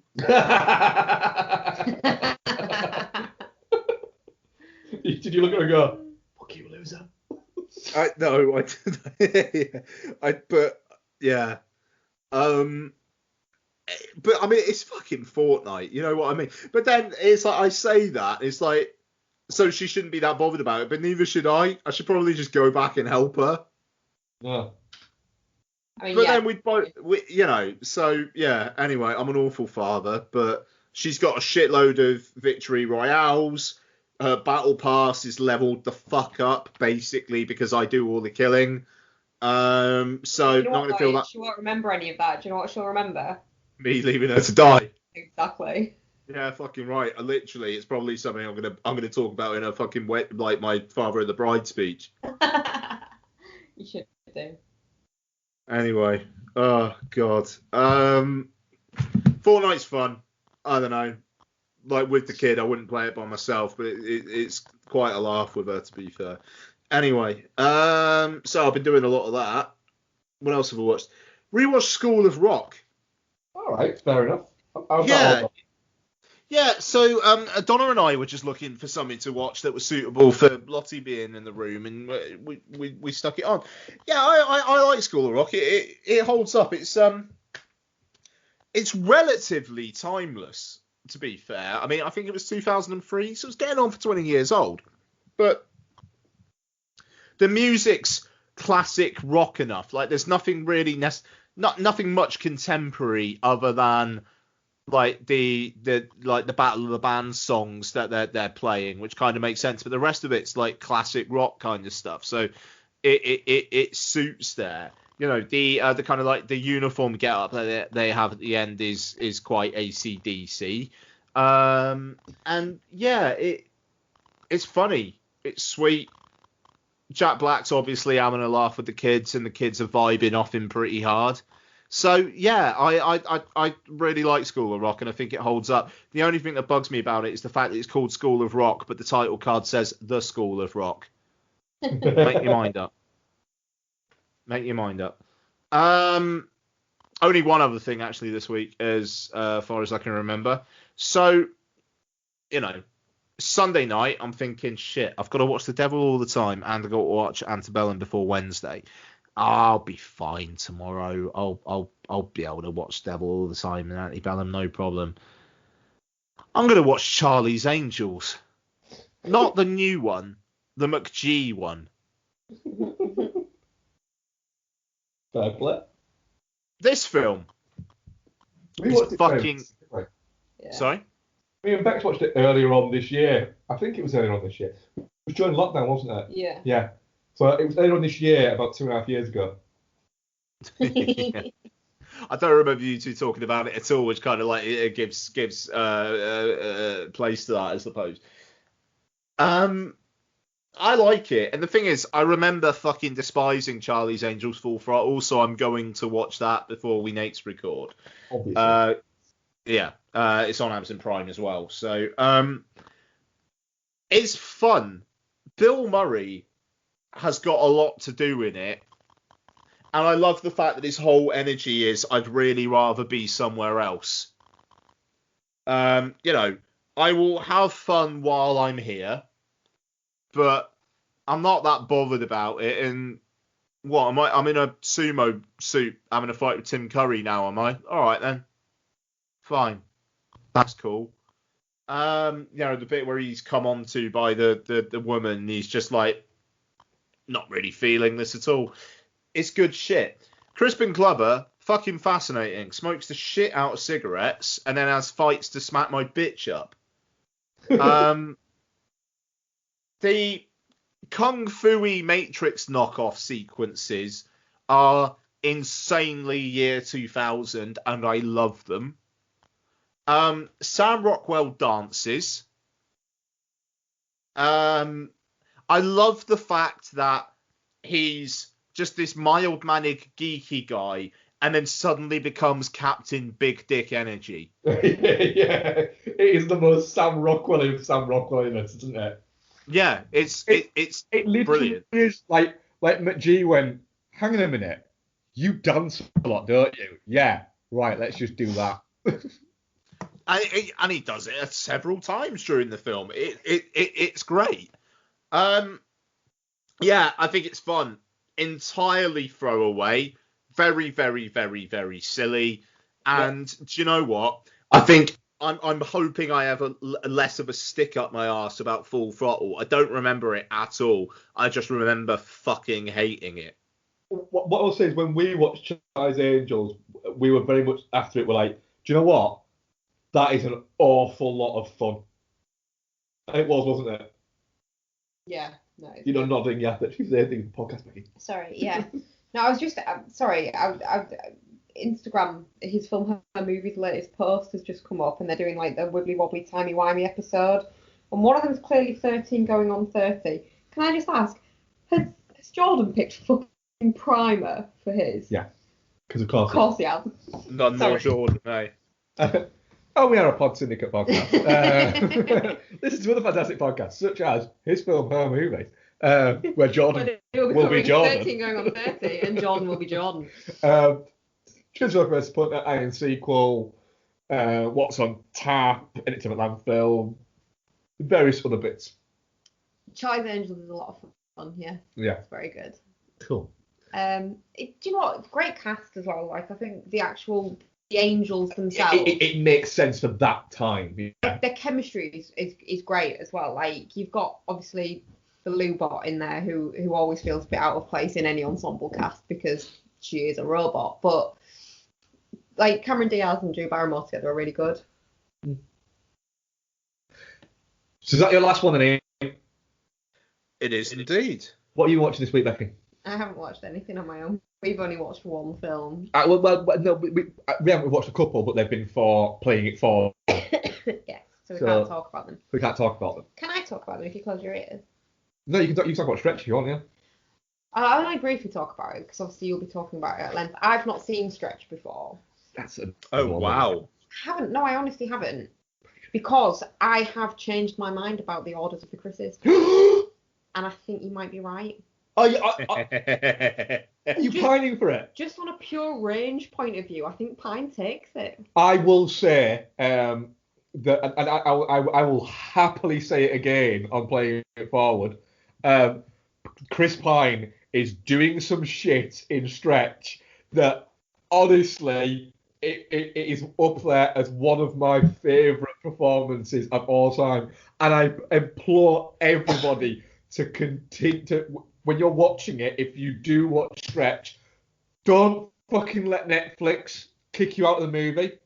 Go back into that little fucking window that takes you back into the movie and go along to the outtake bit where for some reason Chris Pine has decided that his character really wants Patrick Wilson to bring in Wilfred Brimley's moustache. I'm fucking watching Stretch after we finish tonight. I have DM'd Andrew saying, I'm ever so sorry, I fucked up about Playing It Forward. Can we delay recording till the weekend? I'm watching Stretch tonight. I can't wait. It is a fucking treat and a half, that movie. I'm sorry, I think when you take the charisma of Chris Pine plus the range that he has, this is the guy that was in this.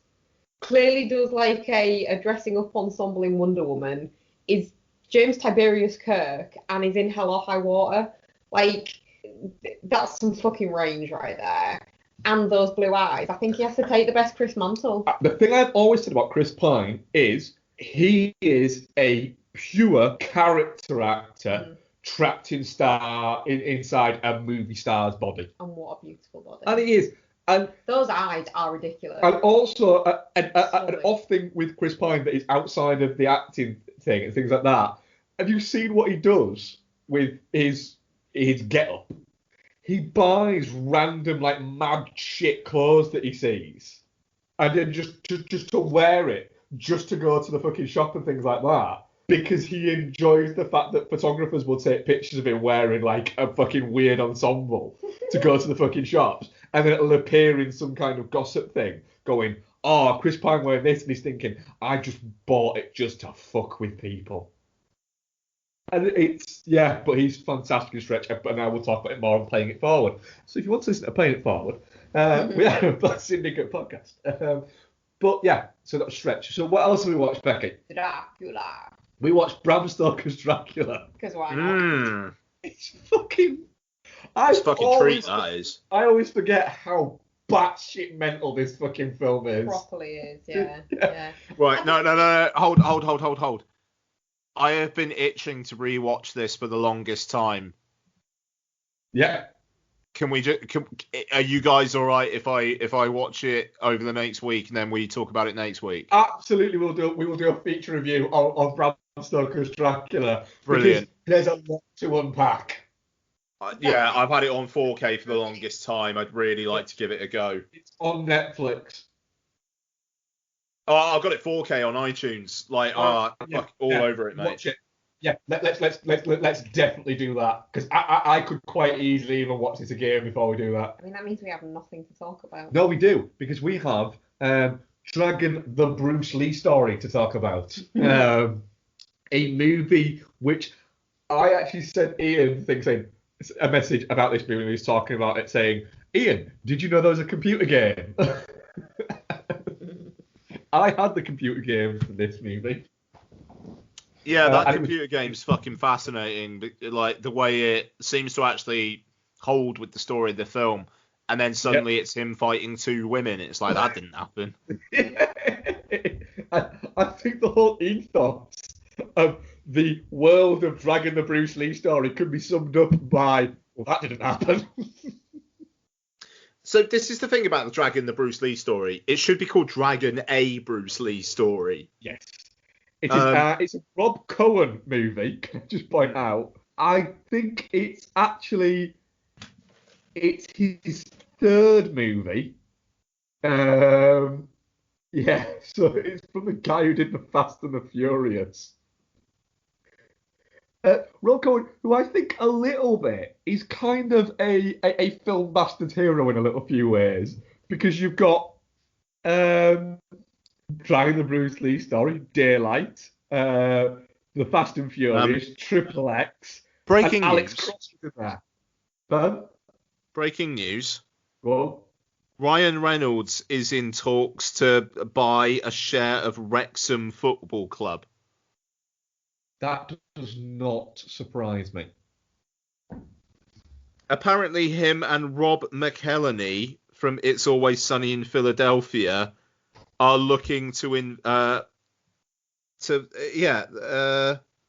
what the fuck?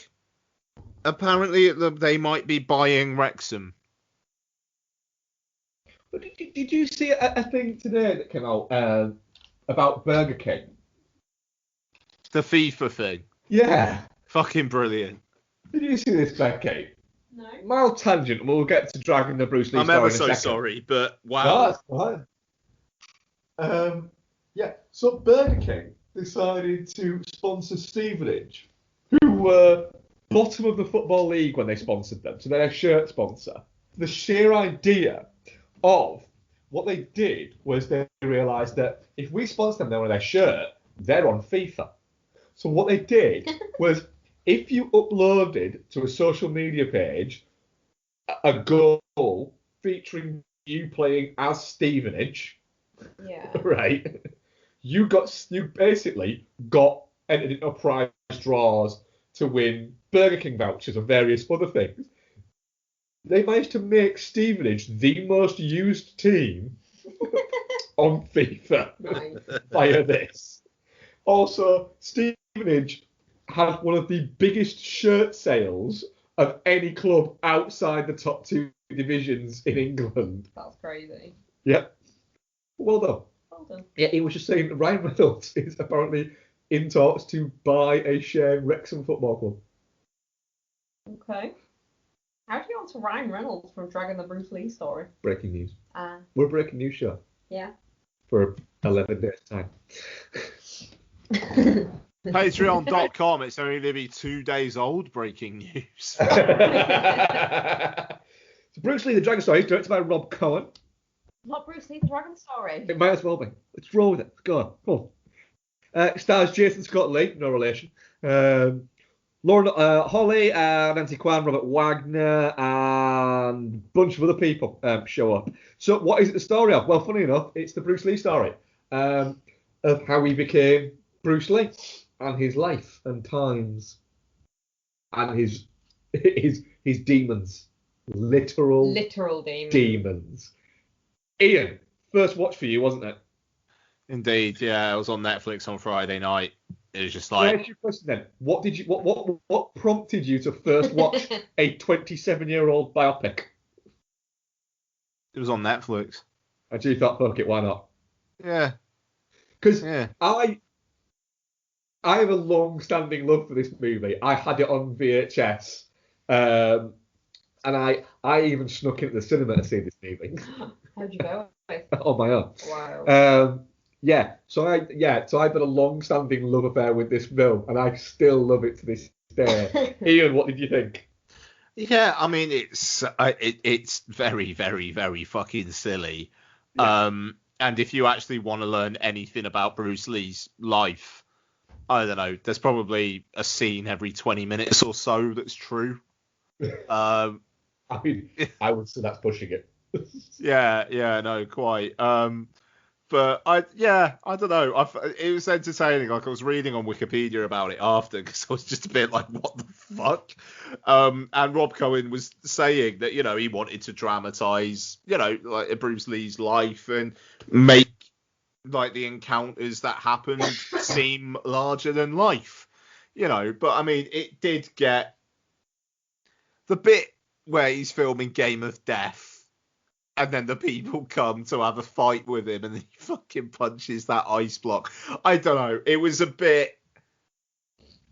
I was just watching it, just kind of laughing, and it's interesting. And I said this to you already, Mark, but with people complaining about his portrayal in Once Upon a Time in Hollywood, this film's portrayal of him, which is an authorized portrayal by his family, is not a million miles away from it. Nope. He is cocky. Yeah. He does want to prove himself. And it's just not a million miles away from him in that scene in Once Upon a Time in Hollywood. Well, big difference that you have to take into account there, though, Ian. They were making money off this one. The amusing thing is, of people that knew Bruce Lee, like actually properly knew him, around these times knew him, that aren't the Lee family. A lot of them say the only criticism we have.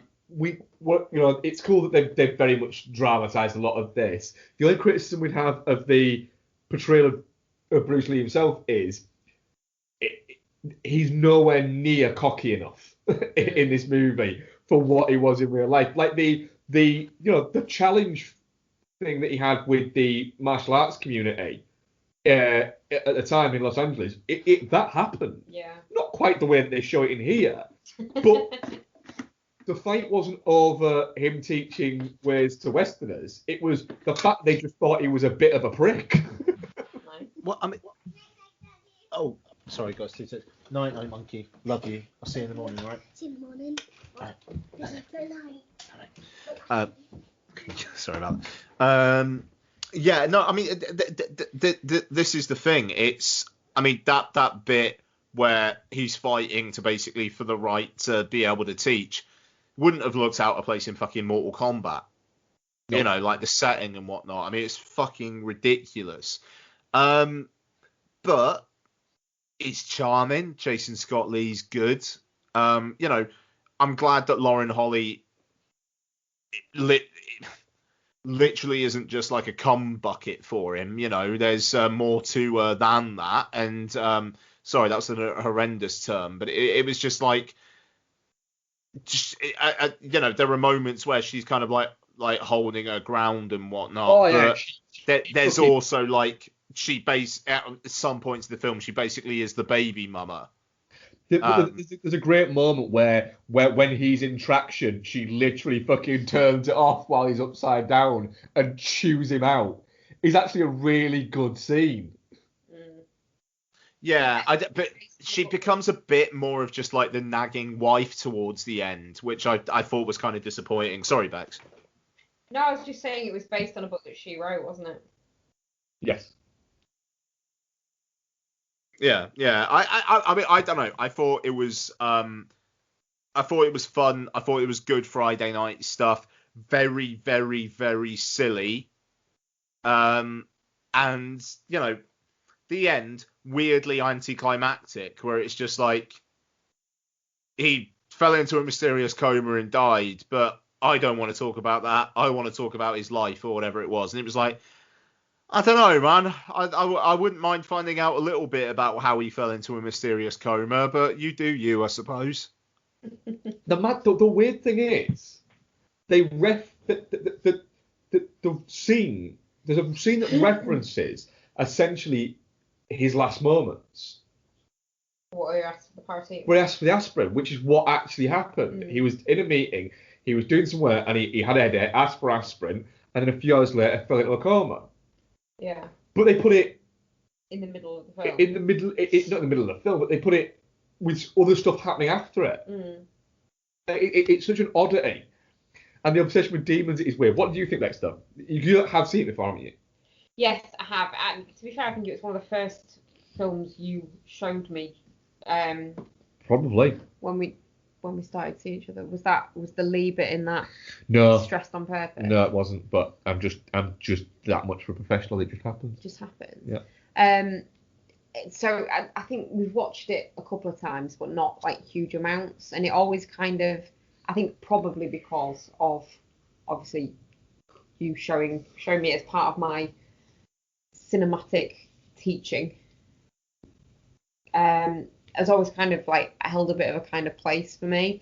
I really like Dragon the Bruce Lee story. I think it's really good. Obviously, there's massively dramatized elements, but it's interesting enough to me to then go, right, well, clearly that wasn't what actually happened, so I'm going to find out what did happen.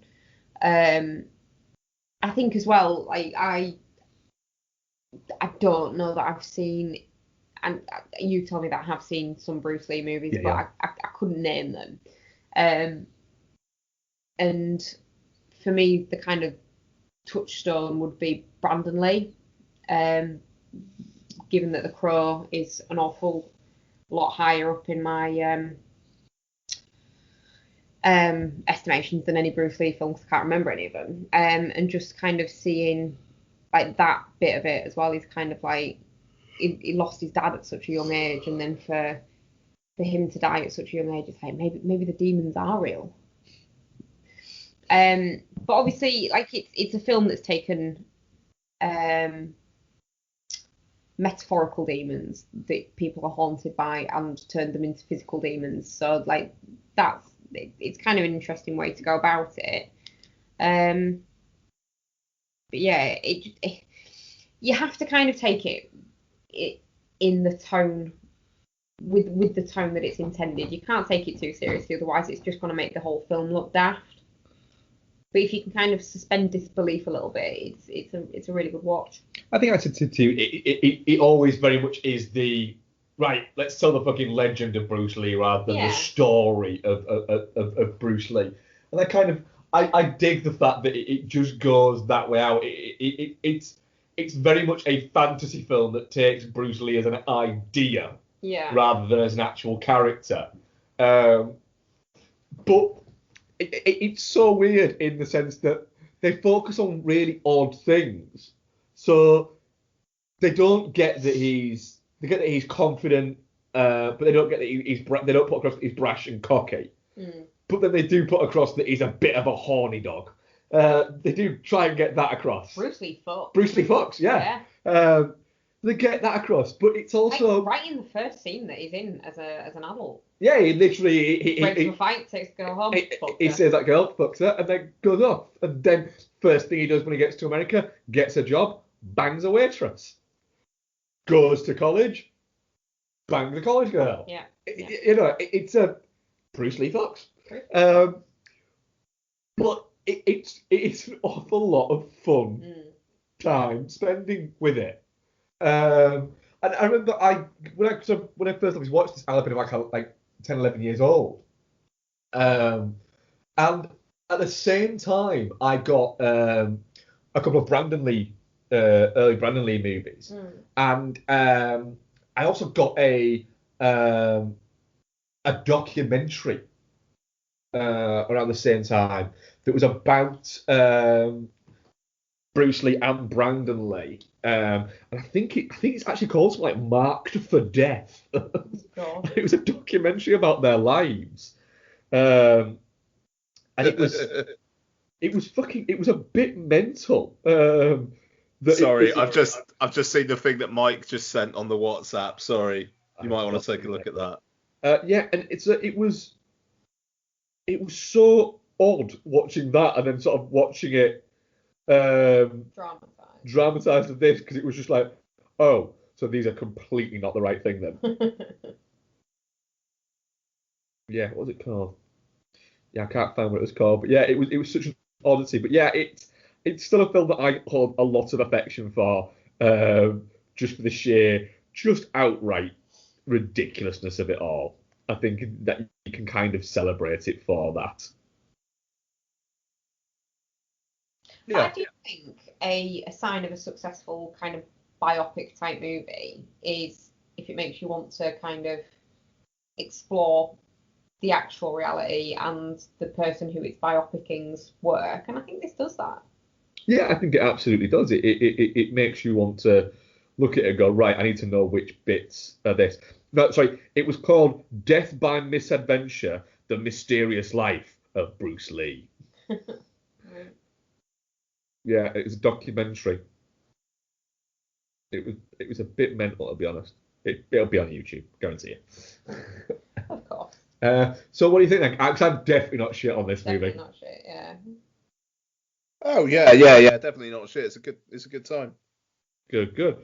Let me just find out audience poll. I did actually put an audience poll out for this one as well. Audience poll, definitely not shit, 64%. Nice. Touching cloth, 18%. Shit, 0%. And Geostorm, 18%. I could see a shout for Geostorm. I could see a shout for Geostorm on that. Yeah, I've just seen the what is it? Oh dear. Fucking hell. Terrible for podcast listeners, that. Right, questions. Yeah, cool. I'm hosting. I knew that. Well done, professional. Fuck you. Try hosting 1 week, bitch. John Dangerfield, films you're excited for at LFF, given that many are available online. Well, I mean, it's there's not a lot that aren't available online. What is it? Ammonite, Soul, I think American Utopia, and Nomadland are the only ones that aren't actually going to be available online in some sort of capacity.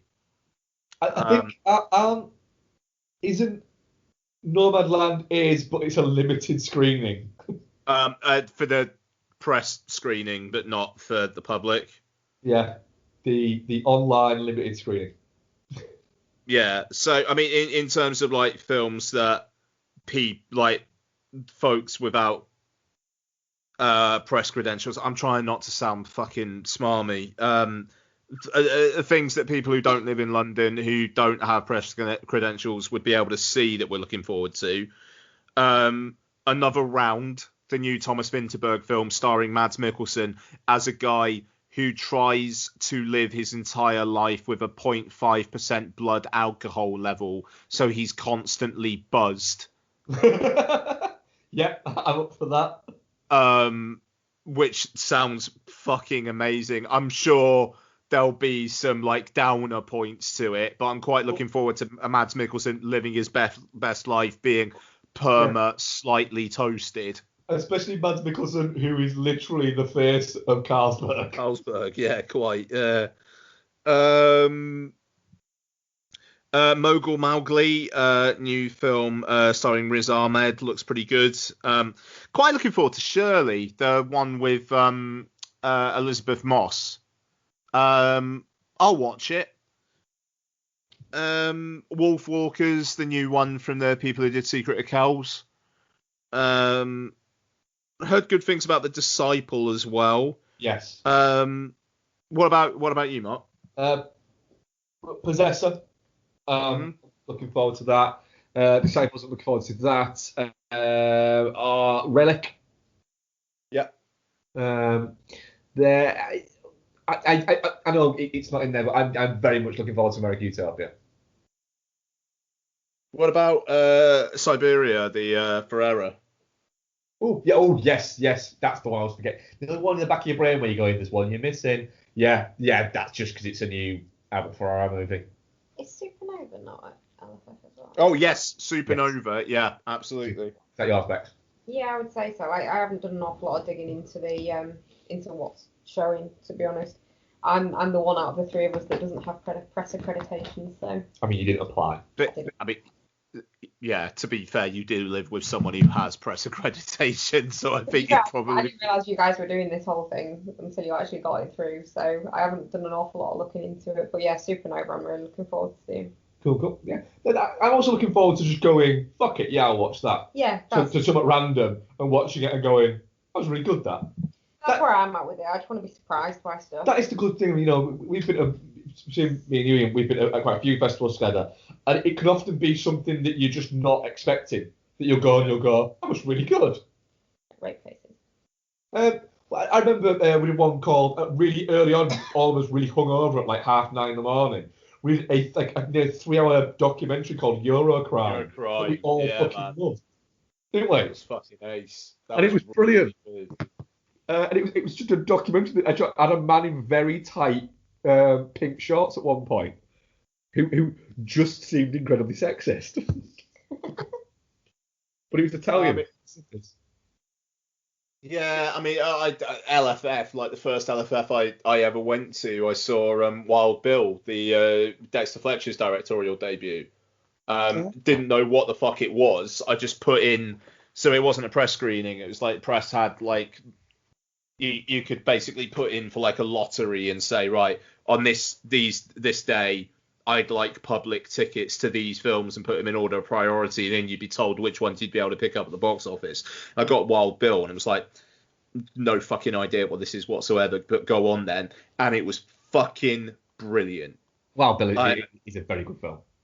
And like Dexter Fletcher did a Q&A after, and that was great. And that was the LFF that I went to see Martha Marcy May Marlene, and John Hawkes and Elizabeth Olsen were there and did a Q&A after as well, and that was great. I mean, that's one.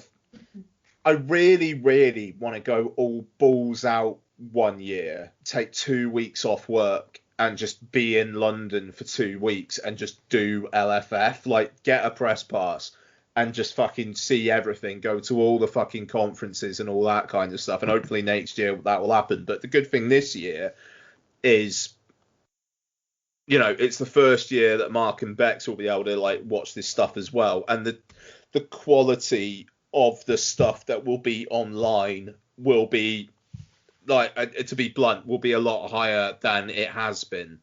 The films on the digital viewing library previously are very, very small films or films that are seeking distribution, and that there have been some good ones there. And to be fair, Border was on there last year, which was fucking mental and ended up getting an Oscar nomination for best hair and makeup. And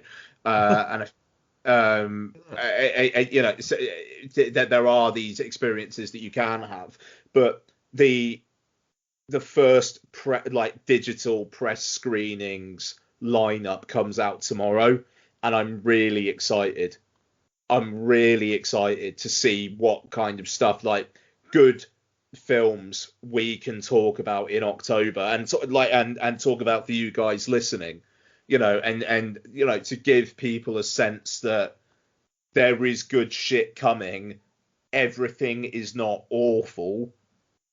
These films are coming, and you can look forward to them because they're good. I'm really looking forward to it, and hopefully we'll be able to talk about next week, like what we're actually looking to be able to review once the screenings get started as well. Absolutely. We've got another question from Rick J. Kidd. Thinking about workplace in movies, which workplace would you love to work in, and conversely, which workplace would you hate to work in? When I saw this earlier pop up, do you know what the first thing that popped into my mind was? What? I would like to work in the estate agents in Glengarry Glen Ross. I would boss that fucking office. Fair play. And I'd hate to work somewhere whimsical like Mr. McGorham's Wonder Emporium. Well, it'd be fucking creepy. Because I can't be that happy all the time. I need to have some downtime away from customers where I can talk about how shitty customers are. Fair point. Ian, it's yours. I would boss that Glengarry Glen Ross office though. Hate The Thing. That's a fair point, yeah. It's a good one, that one, actually. You know, it's either I'm gonna be a thing or I'm gonna freeze to death. I don't mind working there. With the thing. In that like Arctic. With the thing though. I mean, yeah, just stay out of its fucking way. That's how it works. What? Go in the loft. That's my answer to everything. Zombie apocalypse, go in the loft. Thing, go. Love. All right. Good luck living in the wreck then. Love Good Burger. Mine, love, is probably it's a tie up between. In fact, no, it's High Fidelity.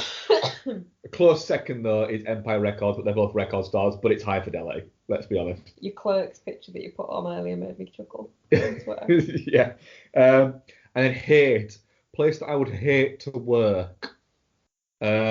The kitchen in The Cook, the Thief, the Wife and Her Lover. Good shout. Because nothing good happens in that kitchen. It's a chaotic kitchen. Yeah, apart from Helen Mirren based naughtiness. That's not happening to anyone that works in the kitchen. Not happening to anyone that works in the kitchen though. No. She does something with the staff. She doesn't. Yeah. She don't fuck with the help. Nope. So yeah. So at some point, I'm getting at best, I'm getting abused by Michael Gambon. I mean, you might get like a sneaky peek of Helen Mirren's titty. Right. At best, I'm getting a sneaky peek at Mirren tits, but at worst, I'm getting abused by a Gambon. Yeah. Yeah. So I'm not taking that as a win. No. No.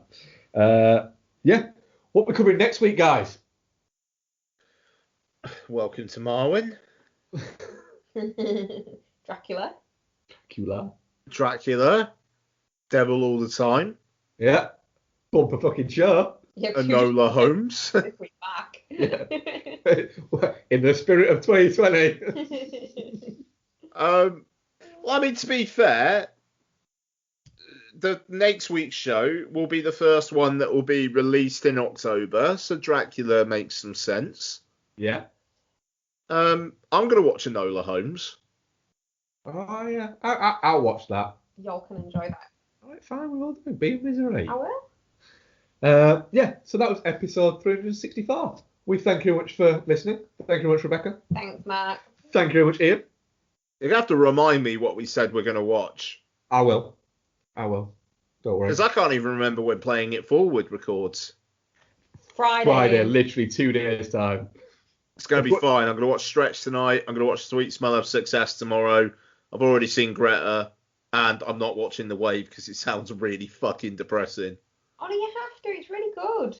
I'm not fucking watching The Wave. I can't really now. depressing. I can't. It's really depressing. It's good.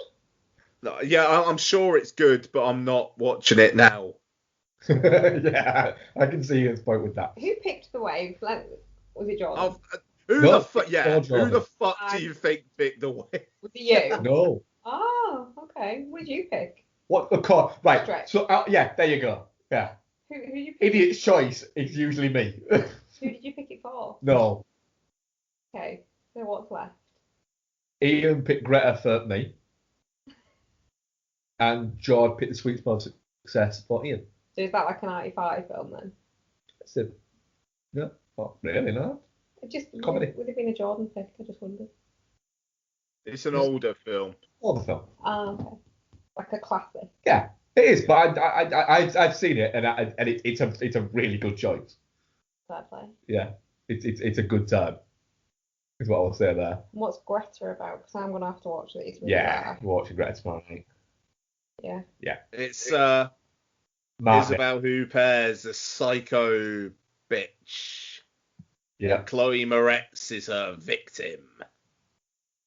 And Micah Monroe's in there, isn't she? Oh yeah, it's a fun watch, Bex.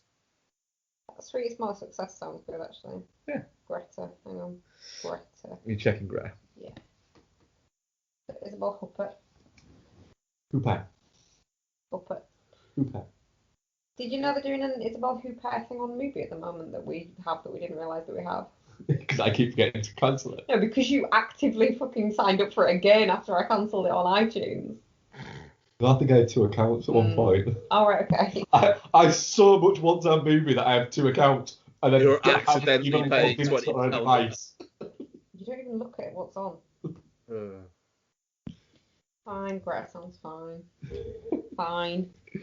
Right, yeah. So, yeah, you can hear us talk about that on Playing It Forward, which will be available on the Pod Syndicate bonus shows, where you can also find podcasts such as the Slatercast and Tales from the Tape Deck and a bunch of other stuff. Also, check out Mike from Chinsburg and Punter and Hannah's The Rewatch Project with Mike and Hannah, which has now become a full podcast on its own rather than a Chinsburg versus Punter bonus podcast.